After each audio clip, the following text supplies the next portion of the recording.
Mendocino LAFCO to order on Monday, April 5th, 2021. I believe I'm supposed to read the notice. Is that correct? At the beginning of the meeting, Uma? Sure. I believe Chair Brown did, and so I will continue in that.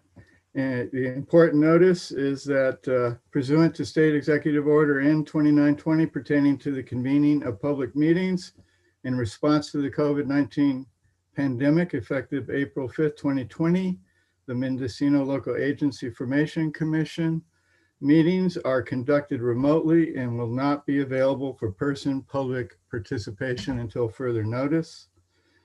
Written comments are able to be electronically sent to EO Mendocino LAFCO org by 8 a.m. April 5th. We're now beyond that. Please provide verbal comments. You can pre-register by email to EO Mendocino LAFCO by 8 a.m. today. And with that, I'll call the commission to order and ask staff to conduct roll call. Good morning. Commissioner Orth? Here. Commissioner Ignacio? Commissioner Ward? Here.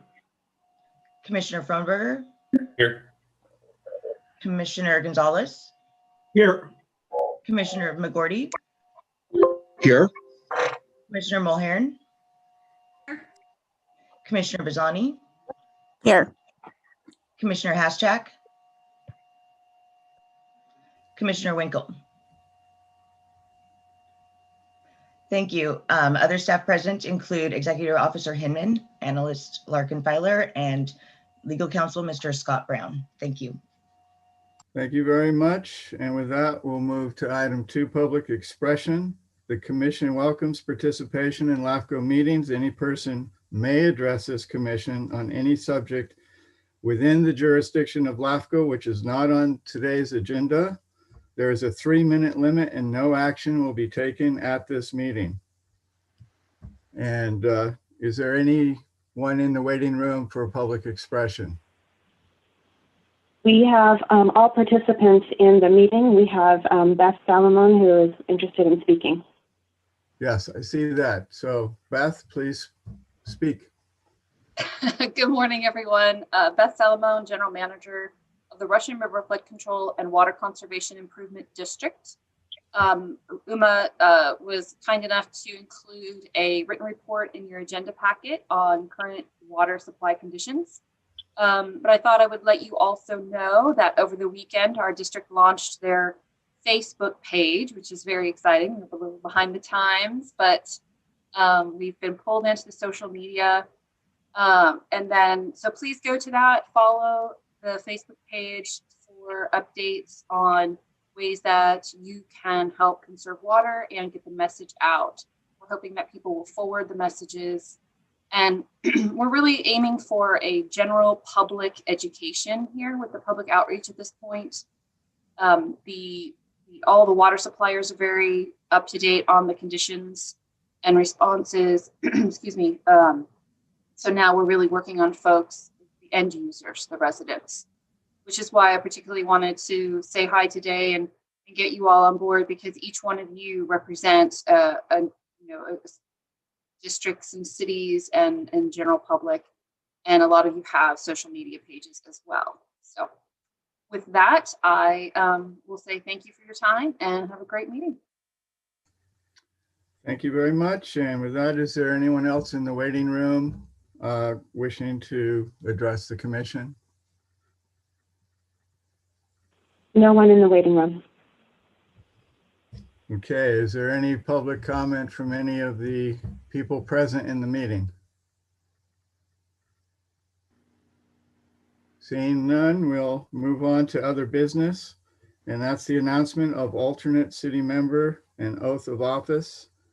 And Marie Roden is present, and we will administer the oath now. Hi, Maria. Hi, Tony. Staff, are you going to administer the oath? Yes, thank you. On March 3rd, the City Select Committee met and appointed Marie Roden, the entire City Council to the commission as an alternate city member. And Commissioner Mari, would you like to read your oath into the record, please? Sure, Uma. I, Mari Roden, do solemnly swear that I will support and defend the Constitution of the United States and the Constitution of the State of California against all enemies, foreign and domestic, that I will bear true faith and allegiance to the Constitution of the United States and the Constitution of the State of California, that I take this obligation freely without any mental reservation or purpose of evasion, and that I will well and faithfully discharge the duties which I am about to enter. Thank you, Commissioner Roden, and welcome back to LAFCO. Thank you very much. Yes, it's been a while, but welcome back. Thanks, Tony. Okay, with that, we'll move to the consent calendar. We have 5 items listed. And first of all, is any commissioner wishing to hold back any of these items before the motion to approve? Okay, hearing none, I'll look for a motion to approve the consent calendar. Gonzalez moves to accept the consent calendar. Motion made. Is there a second? I'll second that. Second is on the table. Any discussion? All right, there being none, staff hold a roll call vote per Zoom protocols. Okay, Commissioner Bazzani? Commissioner Bazzani? Yes. She is an alternate. Oh, that. Oh, I'm so sorry. I don't know what happened. Commissioner Fromberger? Yes. Commissioner Gonzalez? Yes. Commissioner Ignacio? Yes. Commissioner McGorty? Yes. Commissioner Mulhern? Yes. Commissioner Orth? Yes. Commissioner Ward? Yes. Thank you. Okay, the motion carries. So we'll move on to, and thank you, Commission, for that. That's very speedy. We'll move to public hearing items, which there are none today. Tony, So, yes, is there a comment? Commissioner Ignacio, I noticed that we're not recording this meeting, staff. Is that intentional or is an oversight? We have Mendocino County is recording the video for us, and it is a live feed on the YouTube channel. Thank you. Thank you for that clarification. So we'll move to item 6, which is workshop items. This is the preliminary year 2021-22 budget and work program, and I'll turn it over to Uma and staff for a presentation. Thank you, Chair Orth. And I'm going to share a screen, and we're going to have do a little PowerPoint to walk us through this process. So if you just give me just a moment.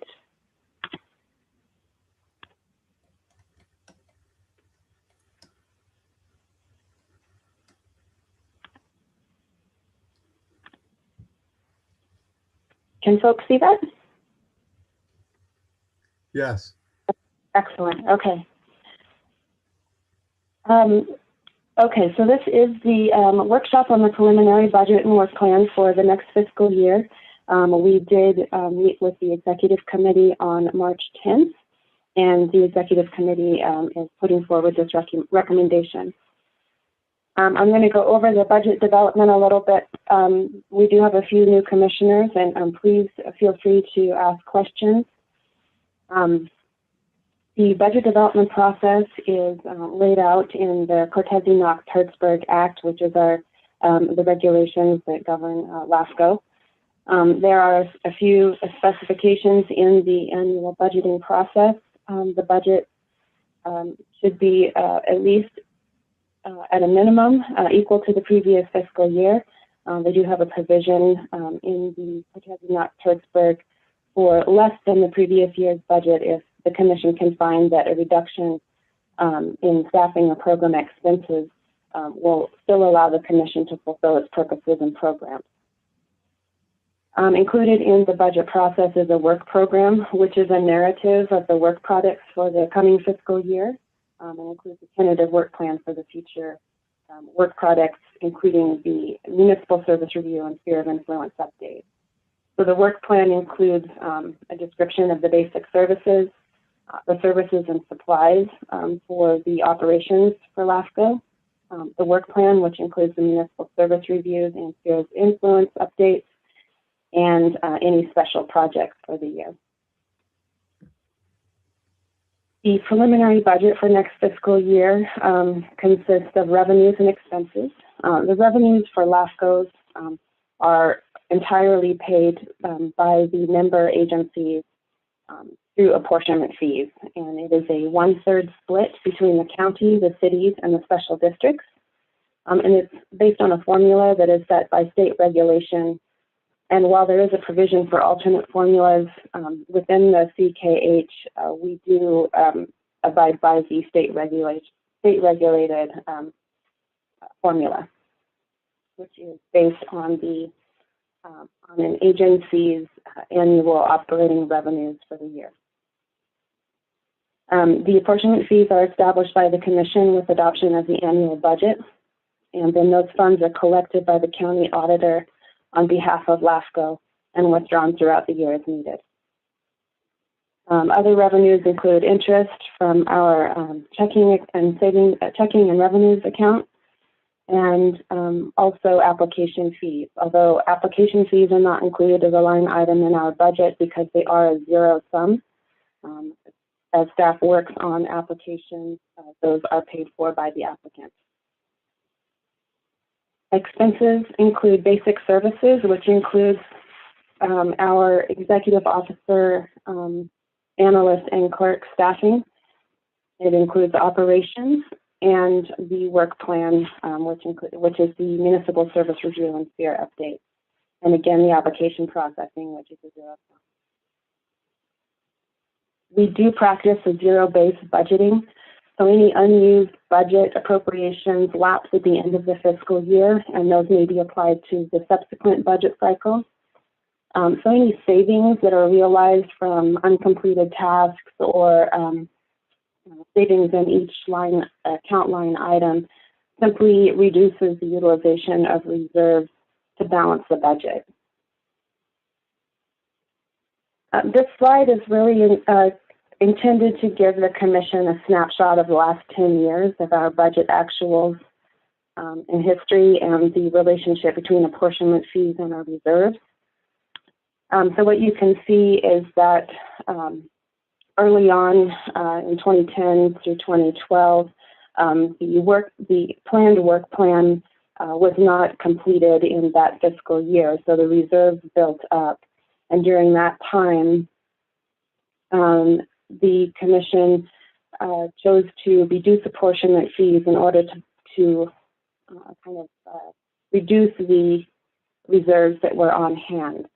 You can see in about 2017, the reserves dipped down lower, and there was a heavy reliance on those reserves to balance our budget. Due to cost savings each year, we only had to dip into those reserves, I think twice now, and we do rely on them again to balance our budget each year. This is the preliminary budget summary. So in the first column, you'll see the amended that was adopted in January of this year. And then the middle column is the projected through the end of the year. And then we have our preliminary in the final column. The projected savings is primarily due to delays in the work plan.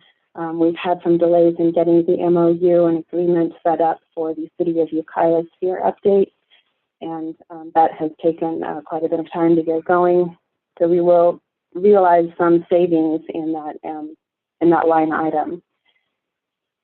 We do anticipate still having to dip into reserve for about $10,000 to complete out the fiscal year. So the proposed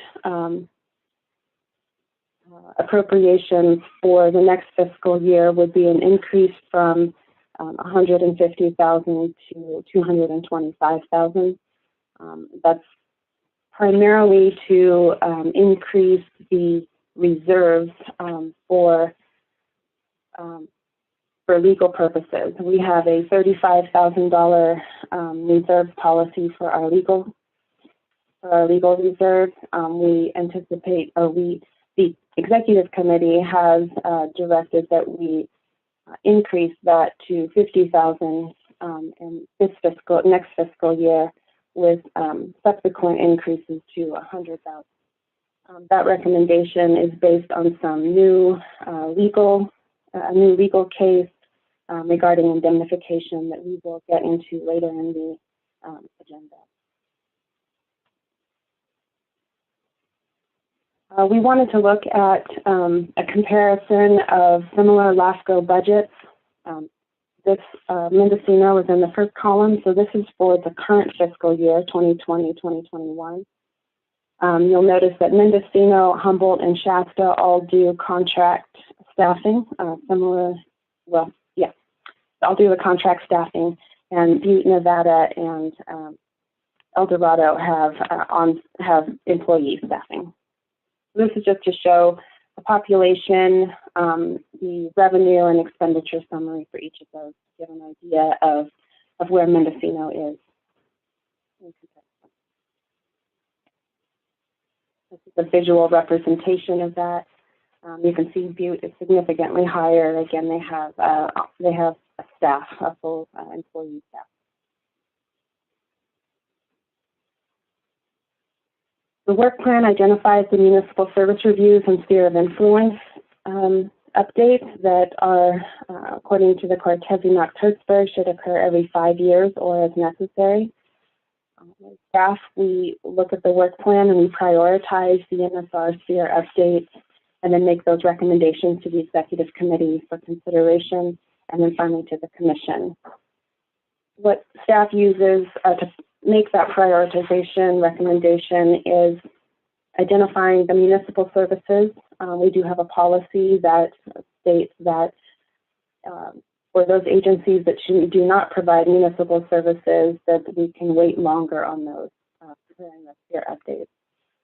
So we take a look at that. We look at the date of the last sphere update and then any known development pressures. And from those, we developed the recommended work plan for the coming fiscal year and project out a number of years so that we can keep track of those. We also try to coordinate with other land use plan updates in the area. That's for comprehensive planning.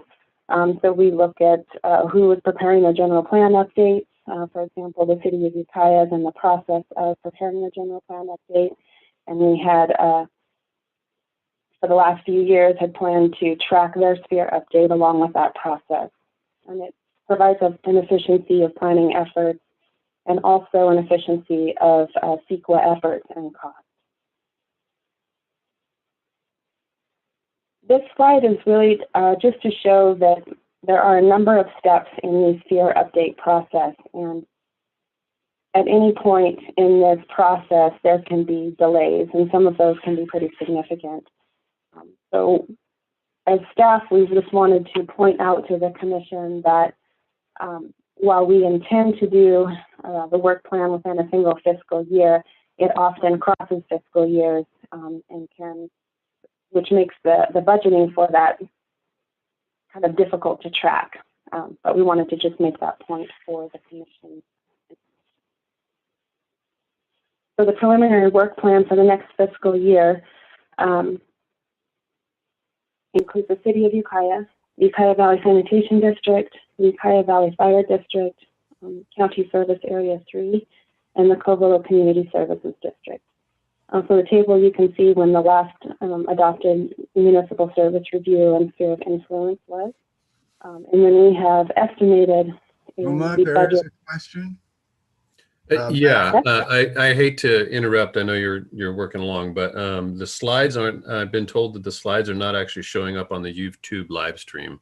I don't know if that's an issue that we have any control over, but just wanted to pass that on. Thank you. I don't know how to change that. Scott, Scott Spears, do you have a suggestion? Unmute. it is important that the public be able to see the slides. This is the problem when we use two separate methods for public participation. I don't think, I mean, it's a technical issue that you'd have to resolve with the technical staff of the county. Scott, I think we, Scott, she's talking to Scott Spears, our technical okay. operator is who she's communicating with right now. Okay, great. Thank you for your knowledge. Just what we- Thumbs up, he got it fixed. Yes, Mo, go ahead. I was just saying that Scott gave us a thumbs up. He did get it fixed and the slides are on the YouTube now. So thank you, Scott. Thank you Thank all you. for bringing that to our attention and getting it resolved as rapidly as we can. Thank you. Nice work, Scott. Oops.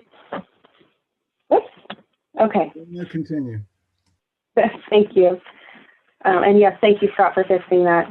So the preliminary work plan we've identified for this next fiscal year includes estimated costs that will be anticipated for that fiscal year, and it does not necessarily reflect the total cost for that MSR sphere update. The City of Ukiah has offered to fund the consultant costs for the preparation of the MSR sphere update and associated CEQA, and we are working through that agreement process with the city now. The $12,500 that's identified would be the funds to pay for the staff time to participate in that process and guide the contract and sphere update process on behalf of LAFCO. It is important to note that no CEQA is included in these cost estimates. The Ukiah Valley Sanitation District would be approximately $20,000. Their sphere was last updated in 1984. The Ukiah Valley Fire District, $6,000, last updated in 2008, as well as the Covelo CSD. CSA 3 has never had an MSR sphere update done, and we anticipate about $6,000 to finish up that project. We have expended some, but we have to revisit that, the information needs from the county to get that one moving forward. Una, excuse me, this is Glenn McGordy. What is CSA 3? Commissioner Orth, Chair Orth, if you'd like to. Yes, I will address that. CSA 3 is a countywide in the unincorporated areas of Mendocino County, available to the Board of Supervisors to authorize the powers any special district may so use. In other words, the county through CSA 3 has the ability to adopt various powers, whether it be the fire power, water, transportation, and overlay that over the county of Mendocino. This is going to be an ongoing discussion item, I think, this year. And I think both you and Mo, as new supervisors, will become educated on the wonderful tool that Mendocino County has by having retained this special district power for the Board of Supervisors. Can you give an example, Tony, of what that would look like? Yes, for example, one of the advocacies that's out there, and I have to admit I'm the chief advocate, is for the Board of Supervisors to adopt the fire EMS power to allow for greater coordination of service delivery for all of Mendocino County for fire EMS services. And it would allow the county to operate with the fire districts and the fire chiefs in a manner that delivers a higher level of services. CSA 3 has the ability to be adopted by the Board of Supervisors without further LAFCO approvals. It's a Board of Supervisor action. And we would still be reviewing the CSA 3 operations every 5 years. Recently, in the last year or so, the state had come forward to ask Mendocino County LAFCO to remove CSA 3 from the Board of Supervisors operations for unuse, meaning that it hadn't been used since several decades. It was originally formed to provide enhanced ambulance services to the South Coast. And it served that service well, and fortunately someone at that time expanded the service area to all of the unincorporated zones of Mendocino County. So the Board of Supervisors, this current board, has quite the opportunity to review CSA 3 operations and as to which powers you wish to adopt to provide enhanced services to the citizens of Mendocino County. Thank you very much. That was really helpful. You're welcome. Yes, Mary. Yeah, thank you. I have a question probably for Uma about the table. And I was just wondering, so the estimated budget amounts for each of these items that are in the work plan, are those in addition? Like I'm looking in the table, well, this budget here that we have, preliminary budget. Are these amounts in part of the basic services that are provided? Are these amounts going to fund? No, the basic services are I guess that is the total of the contributions from each of the, the county, the cities, and the special districts. Or where do these budget amounts go in our budget? Do you know what I'm saying? Sure. What line item are they? Where are they to be found? I do. I think I understand what you're asking. If you look on page 56 of your agenda packet, there is a summary of the preliminary budget. Our total operations budget would be $205,150. Of that, $95,000 would be the staffing total or the basic services.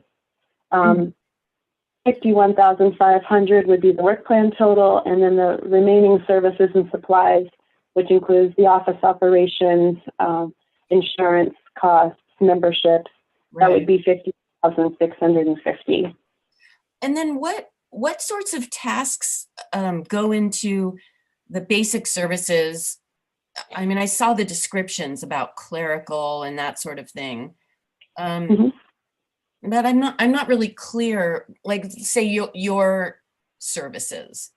When do you count them as work plan and when do you count them as basic services? What sorts of tasks especially for you as the EO, which things go into basic services and when do they go into your work plan tasks? So the work plan is really specifically about the municipal service review and SEER updates. So time that is spent on that, on those items are billed to the work plan line items under that would be under 7,000, account 7,000.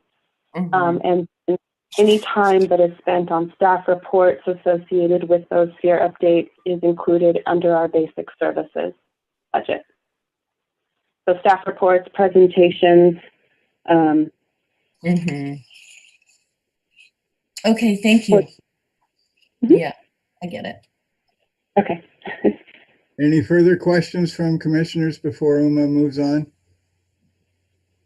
All right, Uma, the mic is back in your hands.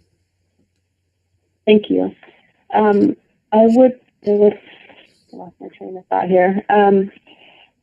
So it is a fairly significant increase in apportionments and budget. And the main reason for that is one, the work plan. We anticipate the work that we had tried to get done this fiscal year moving into the next fiscal year. And again, we have that the zero-based budgeting, so that money that would have been taken to pay for the work plan for this fiscal year would have been taken from reserves. So there's no cash to roll into the next fiscal year. And then the main thing is the increase from 35,000 legal reserves, trying to build that reserves up to the 50,000. And then that's as a result of the recent case from San Luis Obispo in the city of Pismo, where LAFCO may not have the authority to require indemnifications for the processing of applications. So I don't know if our legal counsel, Scott Brown, wants to speak to that more at this point, or if there are questions about that. We will be discussing that in one of our other agenda items for today. But those are essentially the primary increases for this fiscal year budget. Next fiscal year, excuse me. And just to finish up, the next steps are to have a public hearing on the proposed budget and work program, and we are requesting direction from the commission to schedule that or to notice it for May 3rd, and then a public hearing for the final budget and work program will be at our June 7th meeting. We are required to adopt a final budget and work plan by June 15th per the CALAFCO. And that does conclude my presentation. I'm happy to answer questions. Questions from commissioners?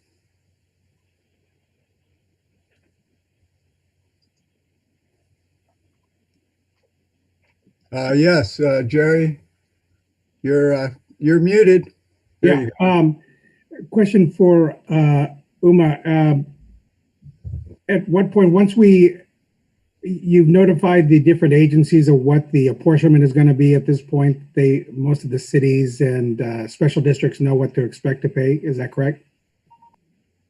Correct. That is part of the public notice, or the noticing that will go out actually later this week, and we'll send that out to all of the member agencies as part of the public notice process.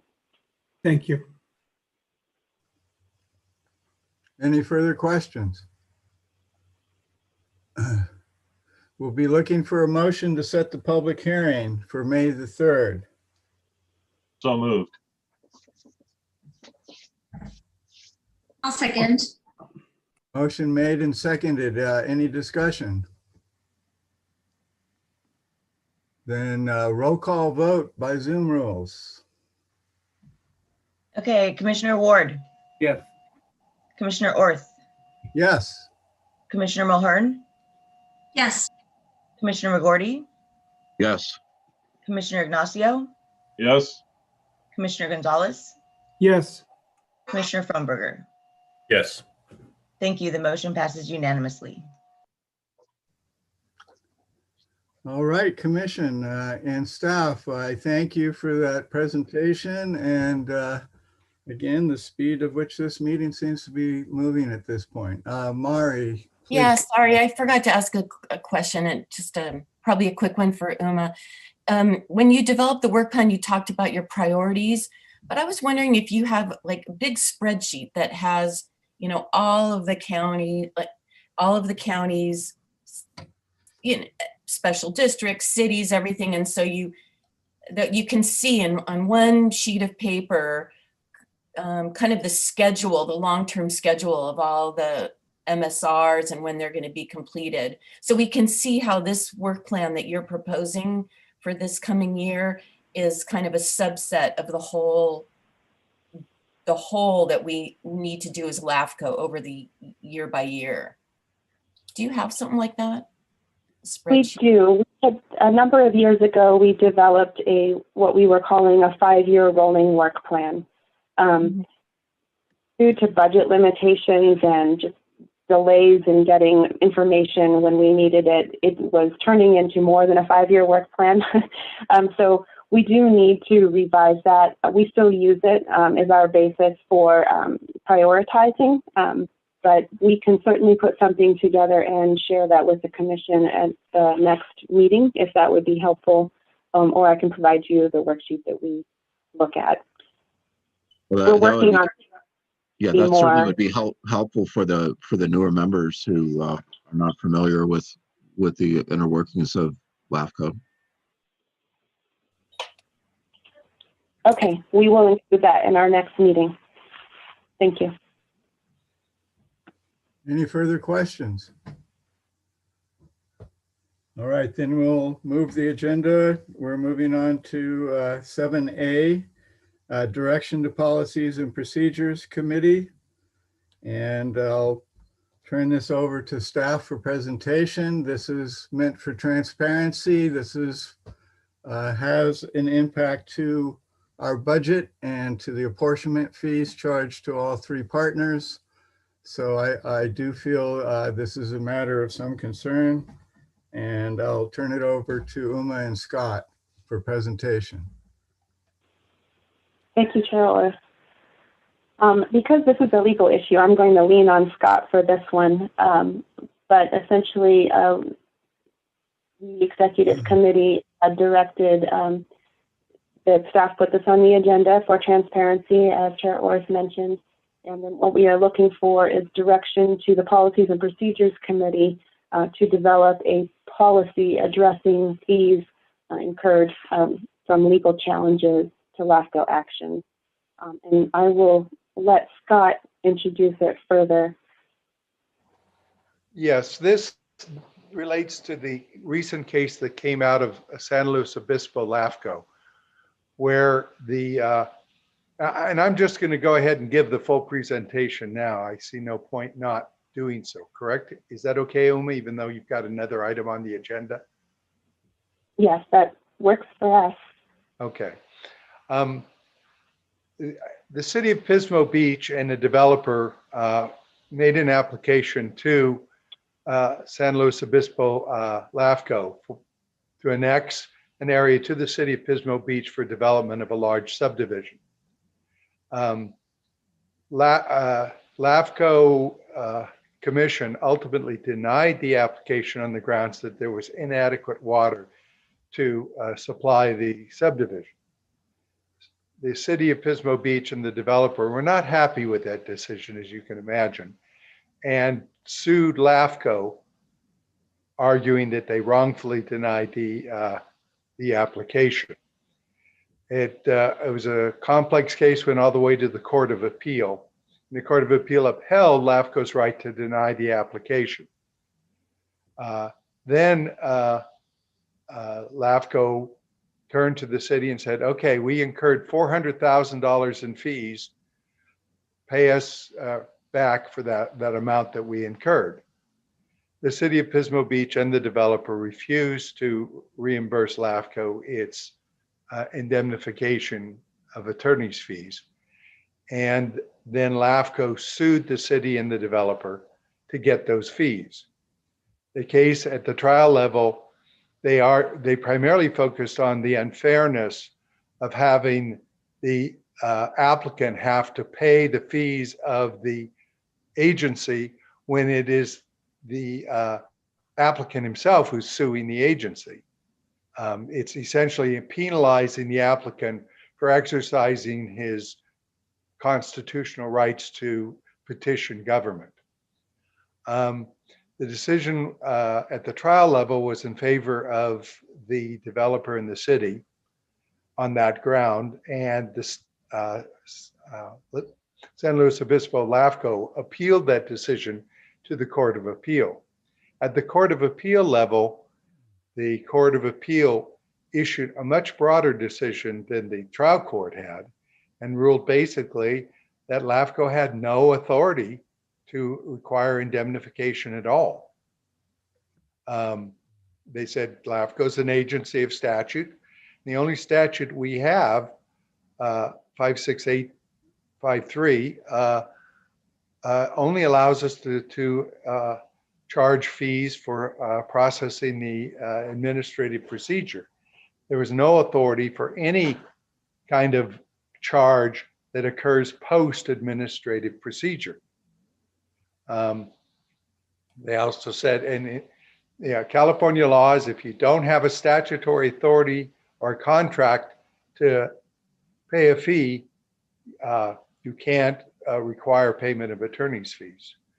So the decision, which came down on March 3rd, is a very broad one that basically would undermine or eliminate our ability to require indemnification from applicants for attorney's fees that may be incurred if the decision made by LAFCO is challenged. Now, this decision of the Court of Appeal is not final yet. The appellant has 60 days to file a request for hearing before the California Supreme Court. Whether they will do so or not, I think it's likely they will do so. but whether the court will actually take the case is uncertain. The court seldom takes more than 1 in 5 cases, or even fewer. So it's hard to get a case taken by the California Supreme Court. If the California Supreme Court does take the case, then it will not be final until the California Supreme Court makes its determination. Typically, that takes 18 months. So this case may not be final, but because it's out there, any indemnification agreements we require, it's uncertain that they're going to be upheld. The other remedy is to go to the legislature and get the authority that the Court of Appeals said you needed. However, getting anything through the California legislature is also slow. I mean, getting this through would likely take at least 18 months, if not longer, if we could get it at all, understanding that in the legislature, there are going to be other forces that are not interested in LAFCO having this authority, and they would fight it. So what we're facing is a period of uncertainty with regard to whether we have the authority to require indemnification. Some remedies have been talked about, such as requiring the applicant to put up a deposit for potential fees, or in the alternative, put up a bond. The other alternative is to just self-insure, making sure that LAFCO has at least enough money to get through 1 year of litigation. And so the other is that I was talking with another LAFCO staff member about is you could just say, fine, if we get sued, we're not going to defend. And then it's really up to the applicant if he wants to defend. The problem is that even if you don't defend, you're going to still be liable for their attorney's fees up to the point at which the case is dismissed. So we actually had this happen in one of my other LAFCOs. We decided not to defend, and because we felt that there was some merit to the claims, and but we were fortunate that the agency was willing to forego their attorney's fees if we just reversed our decision. That's not often the case. If you chose not to defend, you'd have to expect that there'd be 20 to 30,000 in fees you'd have to pay the other side to get the case ended. So those are some of the alternatives that of approaches we can take. And what we're asking the commission to do is essentially turn this issue over to the policy committee and have them look at the alternatives and come back to the commission with a recommendation on which alternative would be recommended for adoption by the commission. The commission is going to have to adopt an express policy for many of these options. And so there has to be some action if we are to deal with this uncertainty. So that's why we're asking the commission to direct this to the policy committee. And hope that the policy, yes. Glenn McGordy here. So this is an absolute no risk for someone to challenge a LAFCO decision in terms of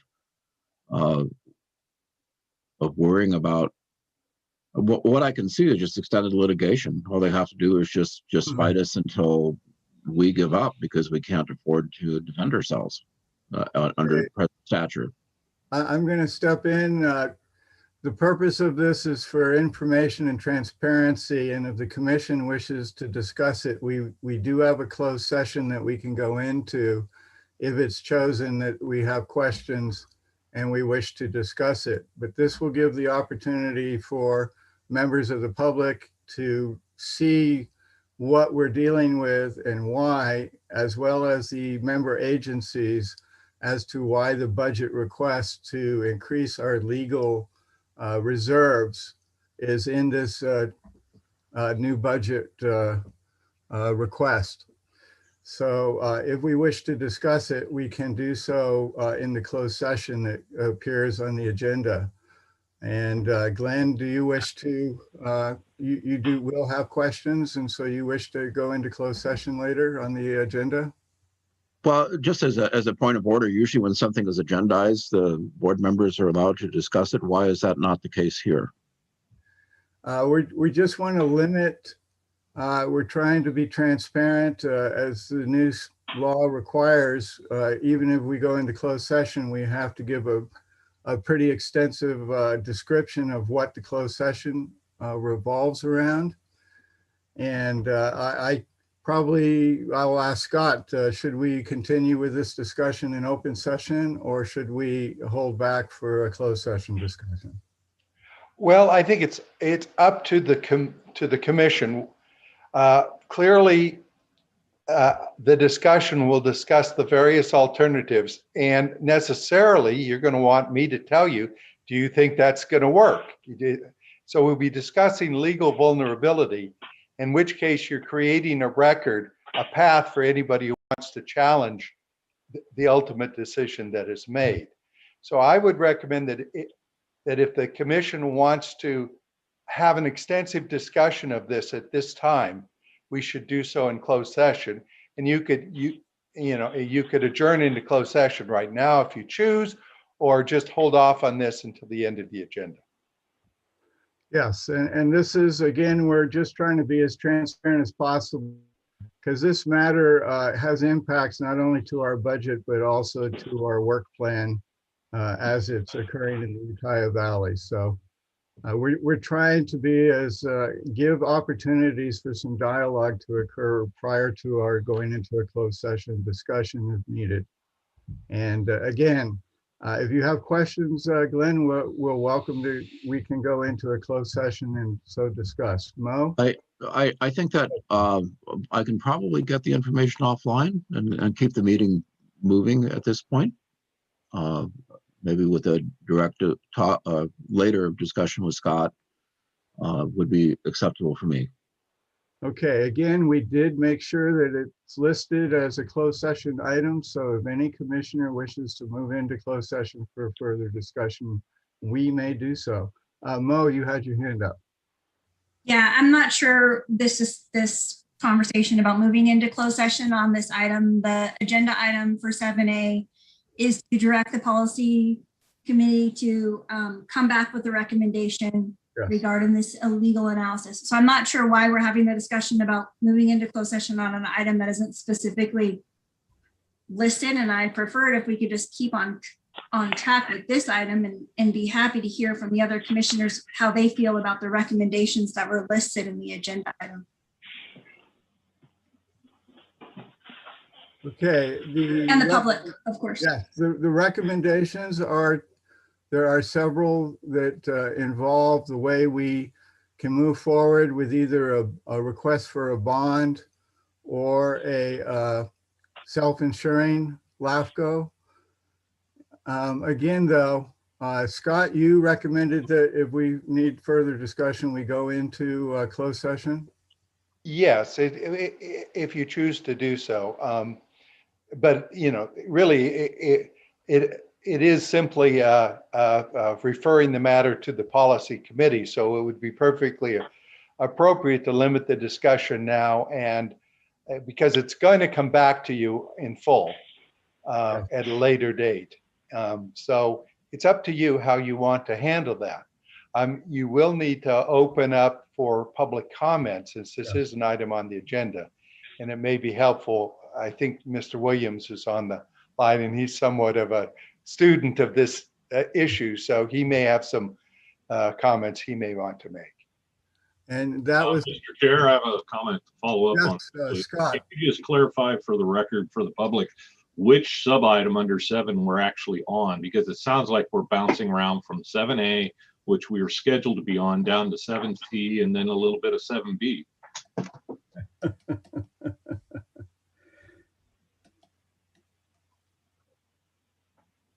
Okay, let's let's keep on 7A for now, indeed. And I'm looking for referral to the Policies and Procedures Committee to discuss this item and bring it forward for recommendation to the commission. I would so move. Thank you, Glenn. Is there a second? Ignacio seconds. And now we have a second. And let's go to the public for comment at this time. Oh, Phil, you were unmuted. Try it again. I think Yes. Phil wanted to talk, but he muted himself. There he is. All right. Good morning. I apologize. Good morning, Mr. Chair, Commissioners. My name is Phil Williams for the City of Ukiah. First, I'll start with I appreciate Scott's observation that I am a student, and it will emphasize in that respect I am still very much learning. But the issue does present a complicated one. I would suggest, first of all, I agree with recommending the issue to your policies committee. I do think this deserves some pretty significant discussion, and maybe the policy committee will give you that kind of focused discussion. But I do want to also highlight that the circuit court's ruling simply requires consideration. And so the creative lawyer in me would suggest to the commission that there may be ways to craft adequate consideration for indemnification. And I offer all of this reinforcing a point that the city has made numerous times, which is that the city of Ukiah is happy and very willing to indemnify LAFCO against lawsuits brought by third parties. It's a point we have made repeatedly, and I hope the commissioners will take that to heart when we offer it. So, but I do agree, the court's ruling presents an issue for LAFCO that is not insignificant. I think the policy committee having that discussion with them could be very helpful, but also believe that that two entities in seeking bargain for exchange to get that adequate consideration, I think we could get there. So I'm happy to answer any questions. Okay, well, thank you for your comments, Phil. Appreciate Yes, sir. it. Thank you. And with that, we have a motion to refer this. And so I'll call staff for the vote on the motion unless there's any further questions on the motion from commissioners. Just a comment. This is an item that was sent to the Policy and Procedures Committee once before and came back with a null value. So I'm hoping that the direction from the commission will get some results this time. Yes. So go ahead, staff, and let's go ahead and have the vote on the matter. Okay, Commissioner Mulhern, Yes. Commissioner McGorty, Yes. Commissioner Gonzalez, Yes. Commissioner Ward, Yes. Commissioner Ignacio, Yes. Commissioner Frohnberger. Yes. Thank you. The motion passes unanimously. And Chair Orth is a yes. I apologize. Thank you. Okay, moving forward, we'll go to 7B, the ad hoc committee discussion. We're going to receive an update on the RFP ad hoc committee purpose and commissioner appointments and consider modifications. And the commission will consider modifying the RFP ad hoc committee to a committee advisory to staff for the work plan. I'll open the discussion. Uma? Thank you. In September of last year, the commission assigned an ad hoc committee made up of Commissioners Orth and Ward to assist staff with implementing the RFP request for proposal process for the City of Ukiah and the Ukiah Valley Sanitation District Municipal Service Review and Sphere of Influence update. The RFP ad hoc committee has fulfilled its purposes, and it is recommended that the committee be dissolved. In discussion between staff and Chair Orth, a work plan ad hoc committee is recommended to be established to support staff's implementation of the work plan, particularly for the Ukiah Valley and area sphere updates. The chair has the authority to appoint ad hoc committee members with ratification by the full commission, and the chair or recommends appointment of Commissioners Mulhern and Thornberger, with the third member being the executive officer. That concludes my presentation on it. Now open to discussion by the commission. Only have a comment, Jerry Ward. Yes, Jerry? I believe that ad hoc committee was represented by 3 members. John McCown was on it with us as well. And since we are a 7-member commission, we can have up to 3 members on a ad hoc. So I would recommend that you may add a 3rd. Okay. Scott, I believe that the adding a 3rd commissioner makes it subject to Brown Act. Is that correct? I'm sorry, I missed that last comment.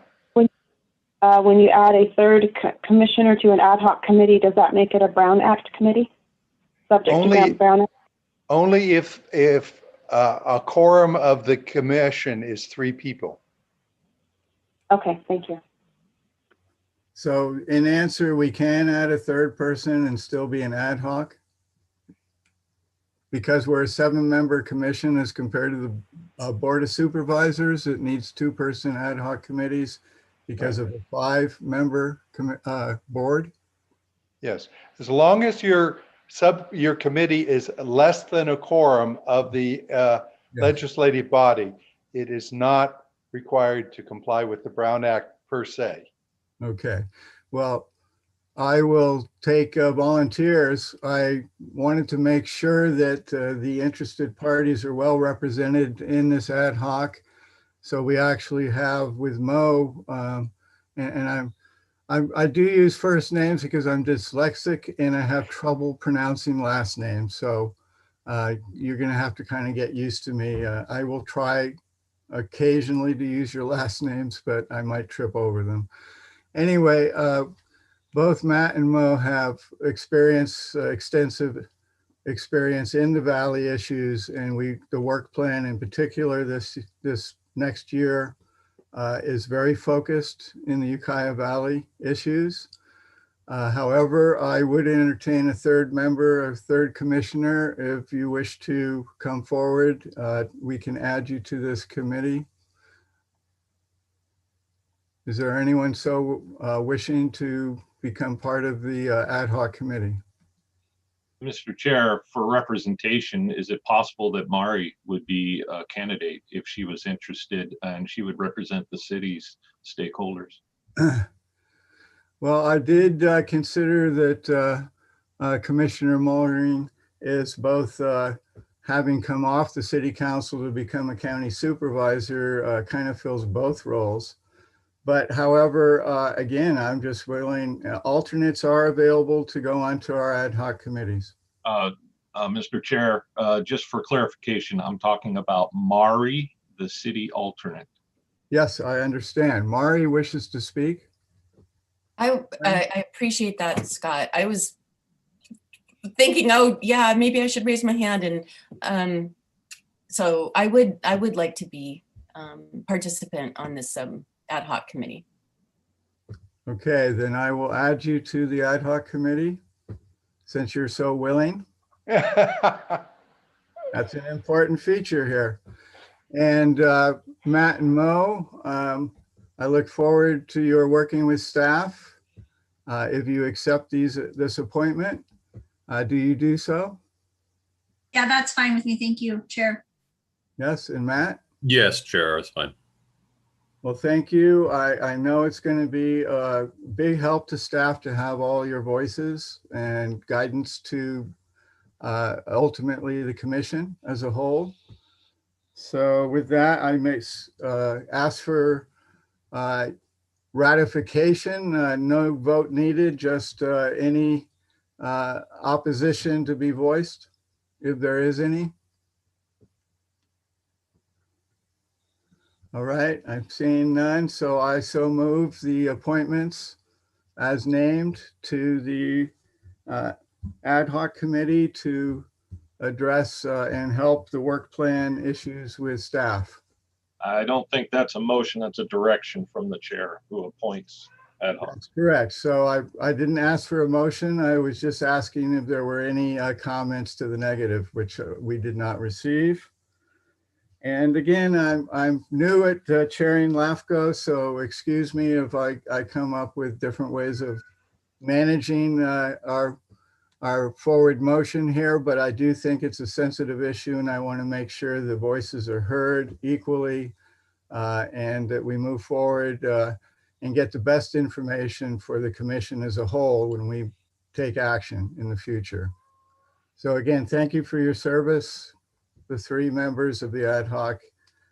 And we'll move the, first of all, is there any public comment?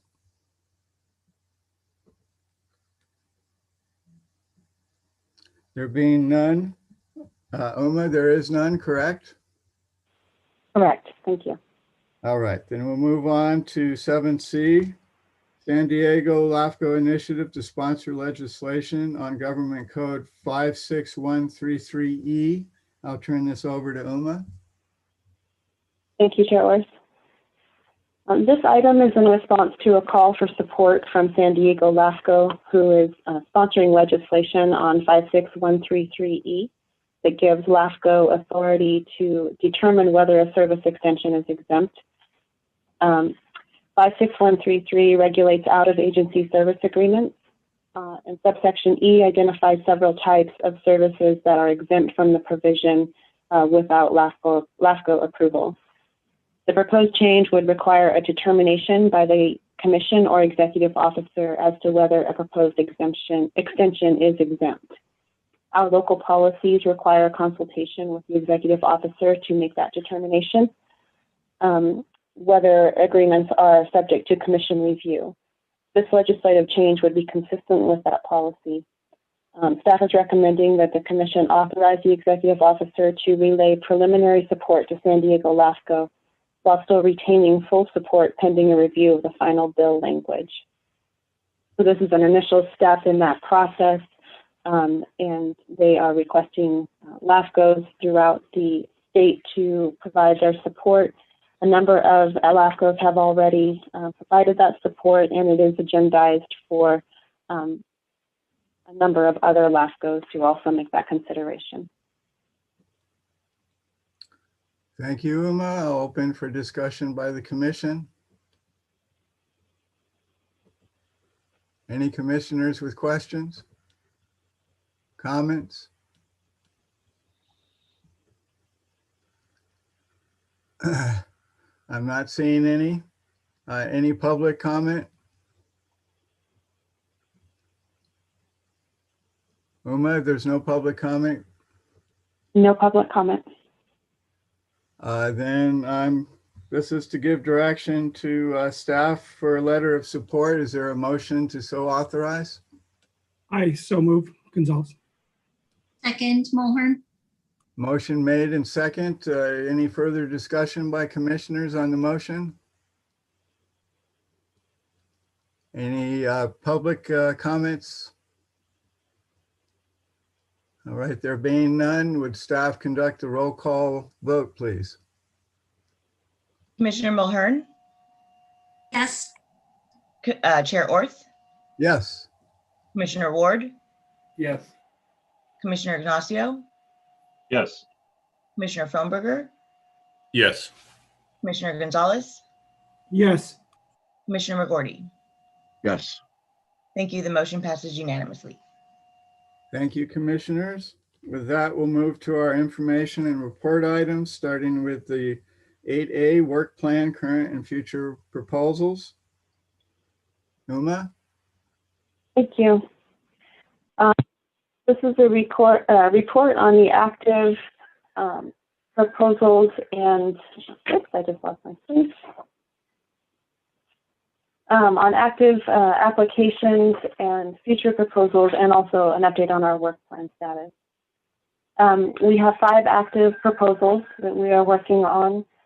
There's the City of Ukiah detachment of Ukiah Valley Sanitation District served areas, City of Ukiah annexation of city-owned properties, and then several pre-application requests that we are providing information on, two from the city of Ukiah and one from the Review County Water District. We have been working on the city's annexation of city-owned property. Have done that referral process this last month, and are working through comments and working with the city on incomplete items. We have one potential future proposal that we are aware of. We received a project referral package from the city of Ukiah for a project proposing to annex the Western Hills area, which consists of the whole properties. It would be an annexation of approximately 695 acres for the purposes of open space preservation, with some low density residential development around the city. We received two project referral packages on that specific application, and we did provide comments on the first referral package, and we are working on comments on the second. As far as the work plan updates, we are still working with the Ukiah Valley Sanitation District to determine the best schedule and process for moving forward with that MFR and sphere update. For the city of Ukiah, the city is reviewing the revisions to the draft agreement and also the draft scope of work and schedule that we've worked through with the Plan West Partners team. So we are waiting for their response to those and continue to work on that process. We have made some progress on the Ukiah Valley Fire District's MSR and sphere update, and have yet to connect with the county regarding the CSA 3 MSR sphere update. And that's all I have unless there are questions.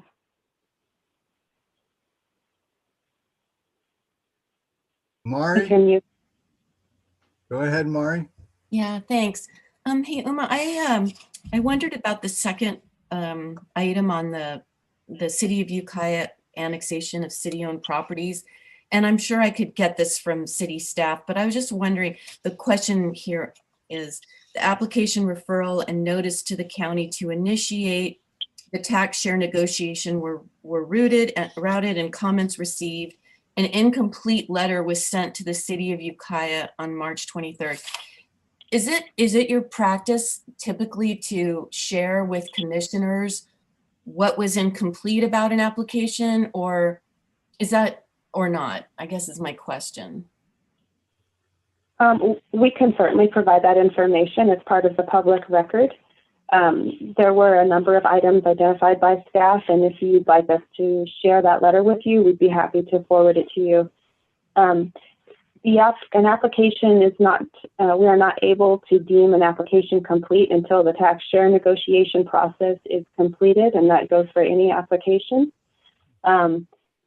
Again, there were a couple of other items that we needed clarification on before we could make that determination, in addition to the tax share negotiation or tax share agreement needing to be completed. You know, it's fine. I don't feel like I need a copy of the letter.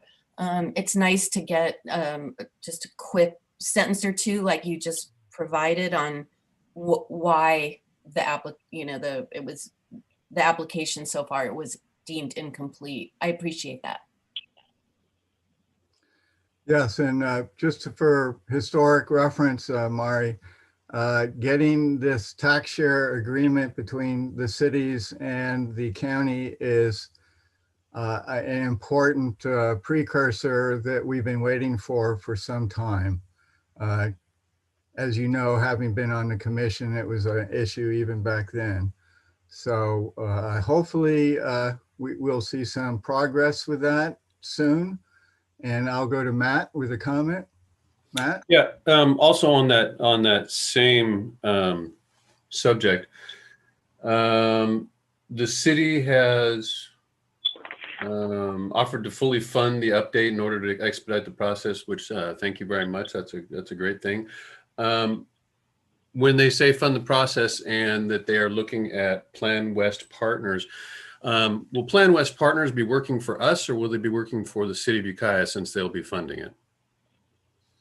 The contract is between LAFCO and Plan West Partners. It is a LAFCO. And we have LAFCO final sign off on the work plan. I'm sorry, could you repeat that? And I said we have final sign off on the work plan and all the things that it entails. Correct. It is a LAFCO process.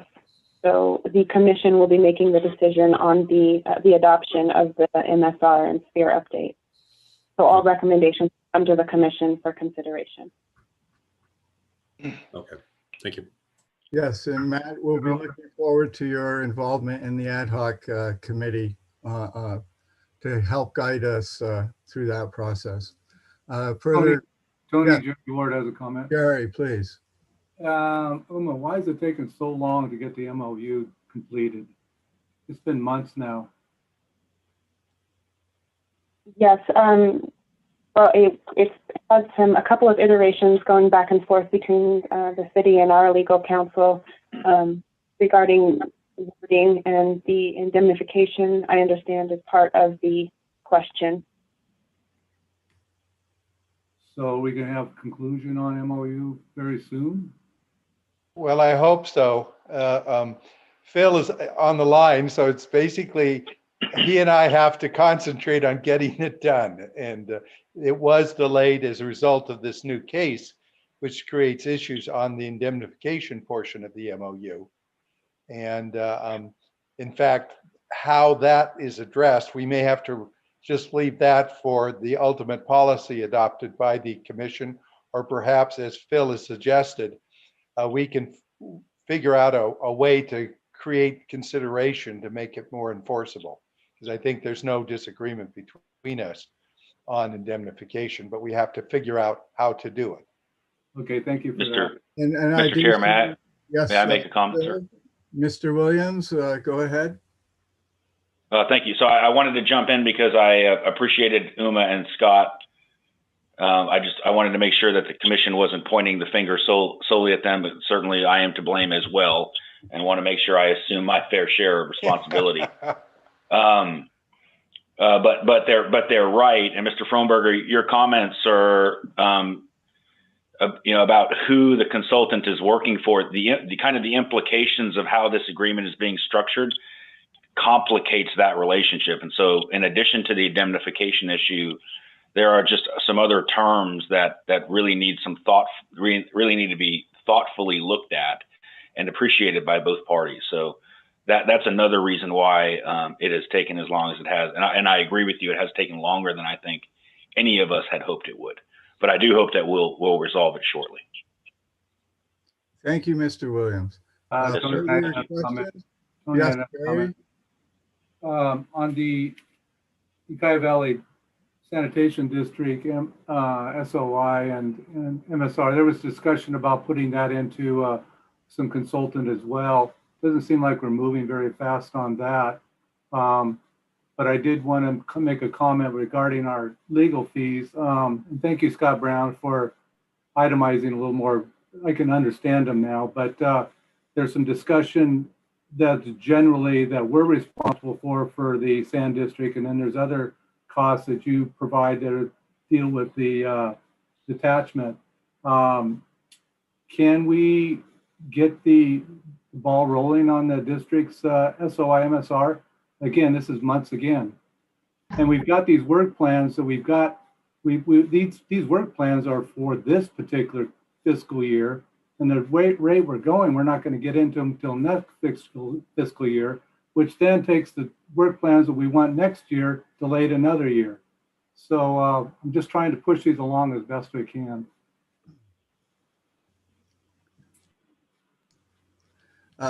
Thank you, Jerry. I understand you're wanting to push things along. We are in a pandemic, and I know the garbage still has to be picked up every day. And so government isn't working as efficiently as we all desire, but we're all holding together. Thank you to all the commissioners and their agencies. Well, you've heard my story. You've been here long enough for the story about these MSRs. You're not getting done in time. That's true. No, it's I like Mari's suggestion we get a work plan and see how old some of these MSRs are. And it is our responsibility to do them as quickly as possible. I do think the commission is trying to focus on the Ukiah Valley in the next work plan as well. So hopefully we'll resolve a lot of issues in the upcoming year. Comments from commissioners? Any more questions? Thanks for being optimistic. Oh, yes. We'll move to 8B, Countywide Planning Activities Report. Uma? Thank you. We didn't schedule a presentation for this item this month because we had so much on our agenda already. But Beth did kindly provide a report on the water conditions, and that is in your agenda packet starting on page 73. She still is on the call if there are any questions. Otherwise, I would recommend just noting the report. Again, go ahead, Glenn.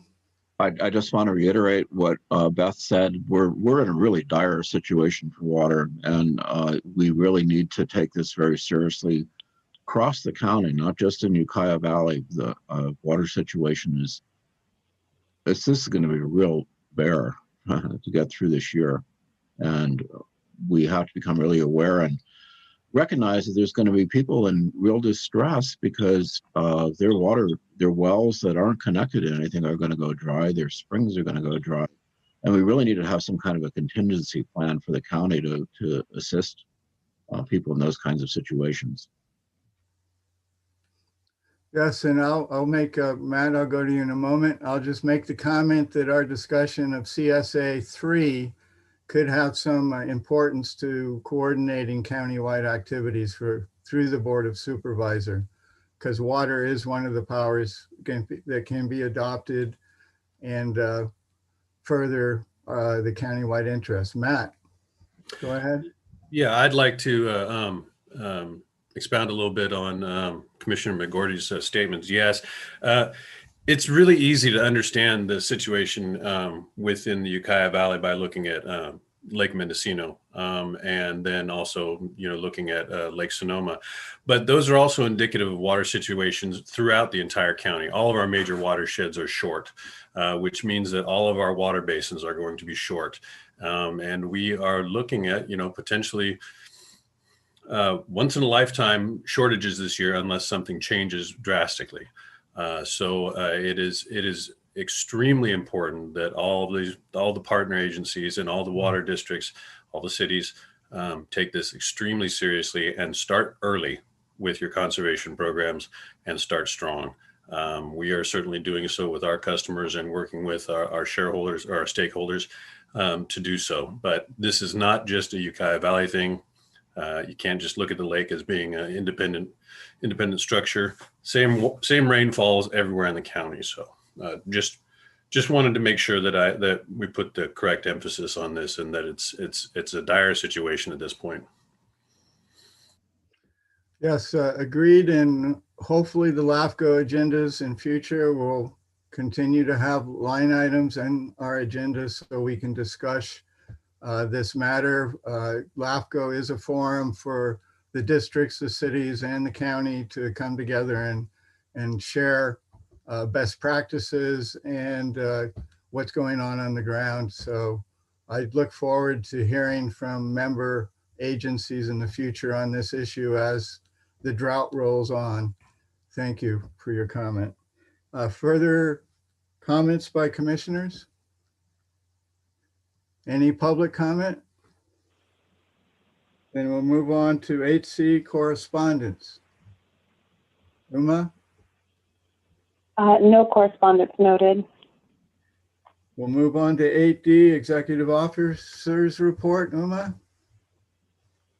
Thank you. I'm going to keep it really short because we're going to get into training in the next bit. But mostly, I just wanted to share that that staff has been working this month on processing of applications and have spent quite a bit of time on the referrals and the coordination with the various agencies on those applications, and also in finalizing the audit, which was accepted by the commission earlier today.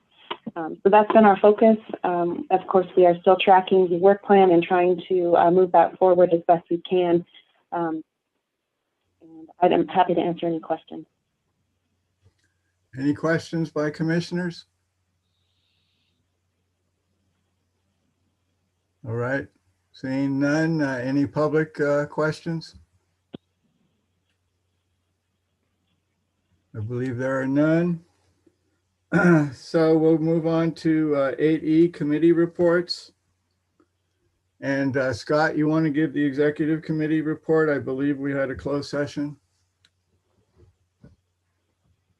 Scott Ignacio. Scott number. I was not prepared to give that report. Back to the chair. Thanks for the surprise. Following future executive committee items, I will definitely be in a position to do that, but I'll have to punt that back at you, I'm afraid, this time. The executive committee did meet, but we met in closed session.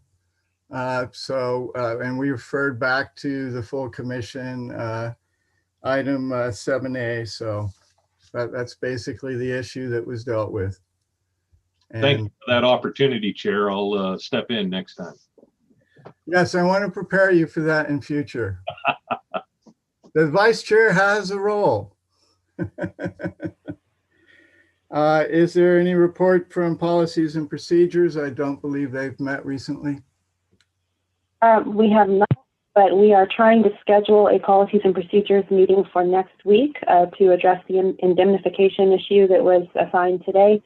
So please do respond when Kristen reaches out, and hopefully we can get that scheduled as soon as possible. Thank you. Thank you, Uma. And with that, we'll move to 8G, CALAFCO Business and Legislative Report. There was an extensive report in our packets. Uma? Yeah, I think we missed 8F, Commission reports. Oh, I'm sorry. Yes, Commissioner reports, comments, or questions. So I open up to the full commissioner. Thank you, Uma, for catching me. I have a comment. Yes, Jerry. Well, as treasurer, you know, I reviewed our financial statements and audit, and thank you, staff, for doing most of the work. I appreciate that. But I did sign a management representation letter that says that there's no fraud, everything's cool, all that. I'm not asking for any support from the commission, but if the IRS comes after me, hopefully we can use our legal reserves to protect them. Absolutely, Jerry. Thank you for signing the management letter from the audit. I'm pretty pleased that the auditing process for LAFCO is fairly straightforward compared to some of the other member agencies. Yeah, I'm very proud of our financial statements. They're well done. And thank you to Uma and staff for that. And thank you for the comment back. Any further commissioner reports, comments, or questions? Yes, Glenn, please. So I just wanted to make everyone aware the Board of Forestry is changing some of their fire protection rules in the form of road requirements, and they're pretty extensive and drastic, which would make infilling or rebuilding on a rural subdivision road very, very difficult and expensive. I put together, on the basis of a recommendation from RCRC, a letter voicing Mendocino County's concern, which is going to be on the consent calendar coming up. And the part of it that's a little distressing is that the Board of Forestry is really kind of reluctant to take any input from anybody else on this, even though UC Cooperative Extension and RCRC have expressed a lot of concern. So I just wanted to make you aware, you know, as a group that's involved with infrastructure and building, this could have a very, very negative impact on infill and affordable housing in rural counties. So you'll probably be hearing more about this as time goes on. Thank you, Glenn. I'll be sure to mention it to the Fire District Association in our meeting coming up this month. Any further commissioner questions or comments, reports? Okay, I don't see any coming forward, so we'll move on to 8G. And that's business and legislative report for CalAFCO, Uma. Thank you. There's a couple of reports from CalAFCO that start on page 75 of your agenda packet. There's the quarterly report as well as the annual report. And just to note that again, due to the COVID pandemic, that the staff workshop that is typically scheduled for April, which would be this month, was again canceled. And they decided not to do a virtual option. So there will be some CalAFCO University courses that will be offered through the year at a cost, but no staff workshop. They are planning to have an in-person conference in Newport Beach in October of this year. I did pose the question about whether there could be a hybrid considered, and the response was basically that CalAFCO had considered that option, but had decided to focus on an in-person conference only this year. And that's all I have to point out in those reports. Okay, in a future agenda item, we'll be asking if any commissioners wish to attend that conference. I would like, yes, Uma. I would note that our preliminary budget for next year assumes 3 commissioners attending the conference. So that's something to keep in mind. Thank you. Okay, I'll put the question to the commission and staff. Do we need to go into closed session or for anticipated litigation, or have we covered that in 7A?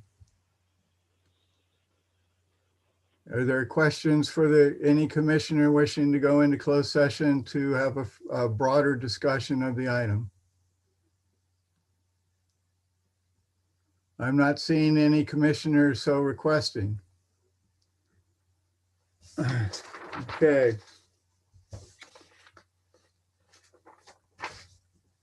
With that, we're going to take a short break of 10 minutes, unless there's a request for 15 minutes before we go into LAFCO 101 training. Is there any commissioner needing more than 10 minutes? I have a question. Yes, Jerry? Do we all have to participate in 101 since we've done it? I've done it several times. No, the item was scheduled at the end of the meeting. So if there are those commissioners who don't feel a need for the training, you may drop out and be excused without any ramifications whatsoever. All right, with that then we'll take a 10-minute break and then we'll come back for the training. I will definitely be at the training. Thank you all. And I hope you had a good holiday. See you next month.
call just to know who's attending, and then we'll move into the training.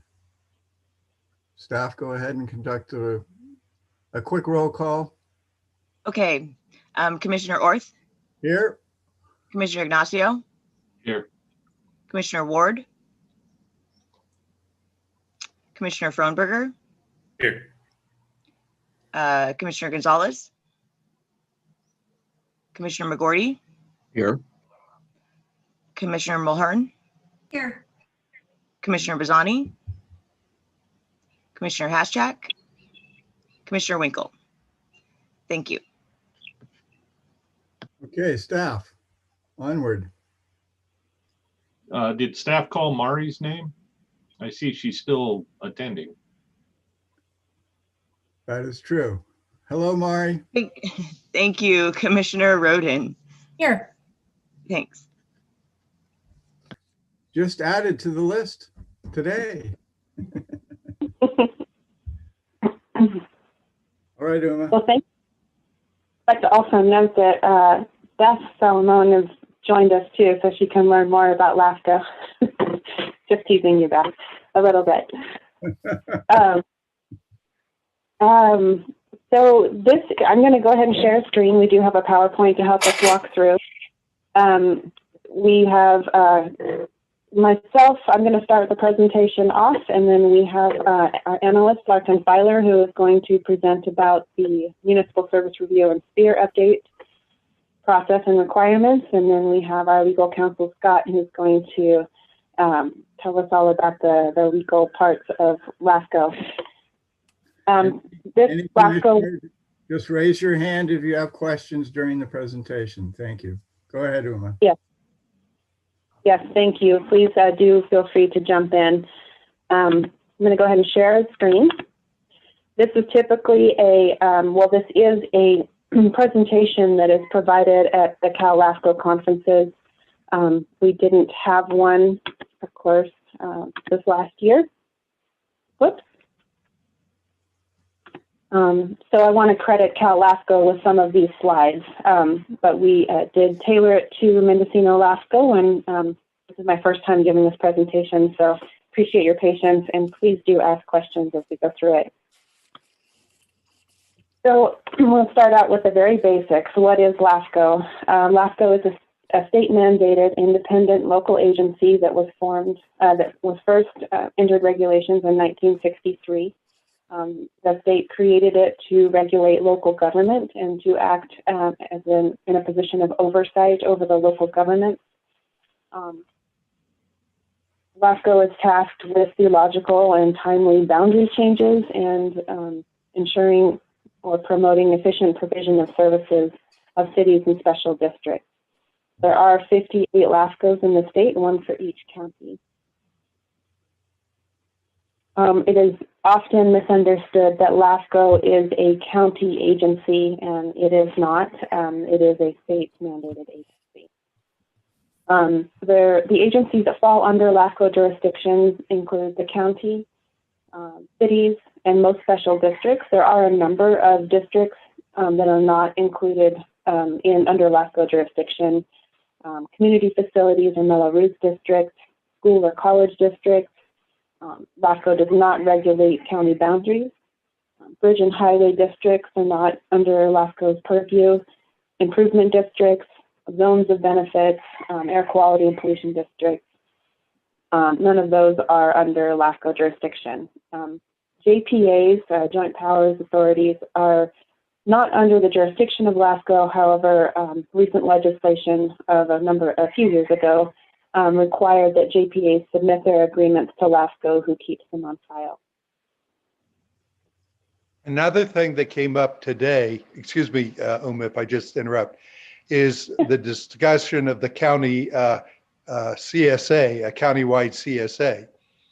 Once a countywide CSA was created, it basically removed LAFCO jurisdiction over creating zones of benefit within that CSA. So the county, as was correctly stated, can create a zone of benefit and do almost anything a special district can do anywhere in the county without LAFCO jurisdiction to consider it. So this creates a sort of loophole in LAFCO jurisdiction over special district operations. Scott, when the CSAs are created, are there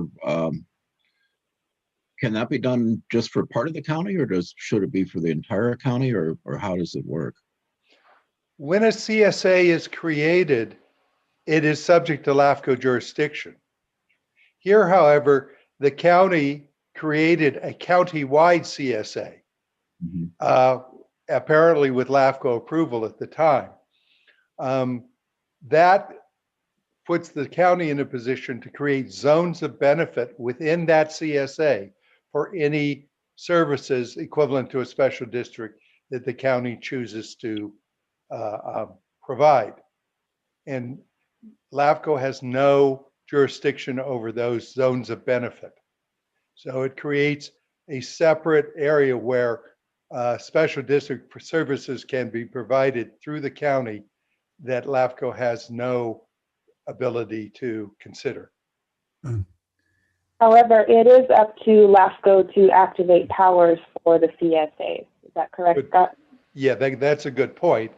But I don't know. I don't know what powers were given to the CSA back when it became a countywide CSA. It will be a matter of discussion through the LAFCO process because we are set to review it. But to the supervisors, your CSA powers right now are ruled by your need for 3 votes on the Board of Supervisors to so adopt benefit zones, countywide service enhancement. So it really is quite the tool in your toolbox, especially if you have a funding source to initiate such powers, or recognize that you're already providing funding to certain authorities within the county that also show that you are initiating that power. So it will certainly be a future discussion moving forward.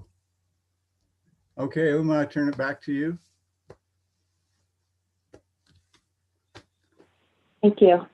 Let's see. So there are 4 cities and 49 special districts in Mendocino County. You all know this very well, but there's a population of about 87,000 and it covers about 3,800 square miles. The primary economy is agriculture and tourism. So LAFCO has a legislative mission, performs regulatory functions, and also planning functions, and we'll get into those now. So legislatively, LAFCOs are tasked with promoting orderly growth and discouraging urban sprawl. They also are tasked with the preservation of agriculture and open space, and we get into that when we review and adopt spheres of influence for agencies. They are tasked with encouraging the efficient and sustainable public services for regions, and they are tasked with considering regional housing needs, including adequate water and other issues. The encouraging efficient and sustainable public services is something that we are going to have to look very closely at as we look into Ukiah Valley agency sphere updates over the next couple of years in particular. We have a number of regulatory functions. We administer changes to existing agencies as well as the creation or formation of new agencies. That includes cities and special districts. We also evaluate the boundary changes that are proposed by an agency based on a number of factors which are outlined in the Cortese-Knox-Hertzberg Act, which is the statutes that govern LAFCOs. And we also have local policies that are adopted to further refine the specific commission actions. We have the ability to assign terms and conditions, and also we monitor and control the extension of public services. And we touched on that briefly with the out-of-area service agreements and how those are regulated through 56-133, and that was with our support to San Diego LAFCO on their initiation of changes to that. And then we also, it's important to note that LAFCOs are prohibited from directly regulating land use. That lies solely with the county and the cities. There's a number of planning. If I may, this is an issue about directly regulating land use that often comes up and an argument can occur before a commission. Developers take this language and say, well, you're not the land use agency. You should not be considering land use issues in making your decisions. That is incorrect.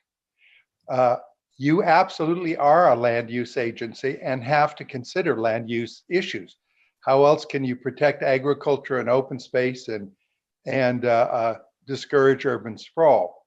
What this prohibition means is that you can't go in and say, let's move this group of apartments from this spot on the property to this spot, or let's put in a buffer zone to protect agriculture. Something you would be concerned about, but you don't have the authority to micromanage the project.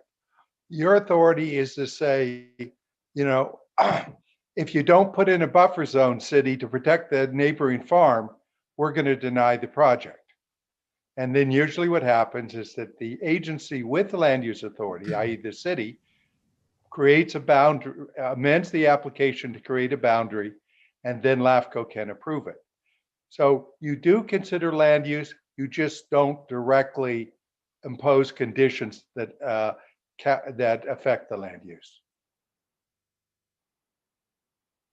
No, this is Glenn. Just what you're saying, Scott, basically is that we're kind of looking from the view from 10,000 feet at the landscape and not to the individual projects. Well, you will look at individual projects, but your point of view is to say, I mean, the example I gave is one of the most common situations comes up. You putting a residential subdivision right up against active agriculture. As the LAFCO, our job is to preserve agriculture, and we don't want to allow development that will then force the neighboring farm to cease operation. So the usual way that is handled is by a buffer or some form of protection so that the farm can continue to operate. We can't tell the city, create a buffer. We can tell them we're going to deny the project if you don't create a buffer. So all we can do, we have the big hammer, the yes or no, but we don't have the fine tuning ability with respect to land use components. And where does LAFCO typically get involved? At what stage of a project? So this is kind of when land is being considered for rezoning for development, or how does it work? We are usually at the end of the process.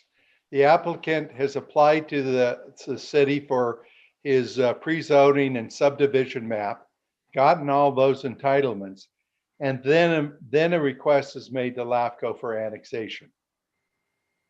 And then go ahead, Uma.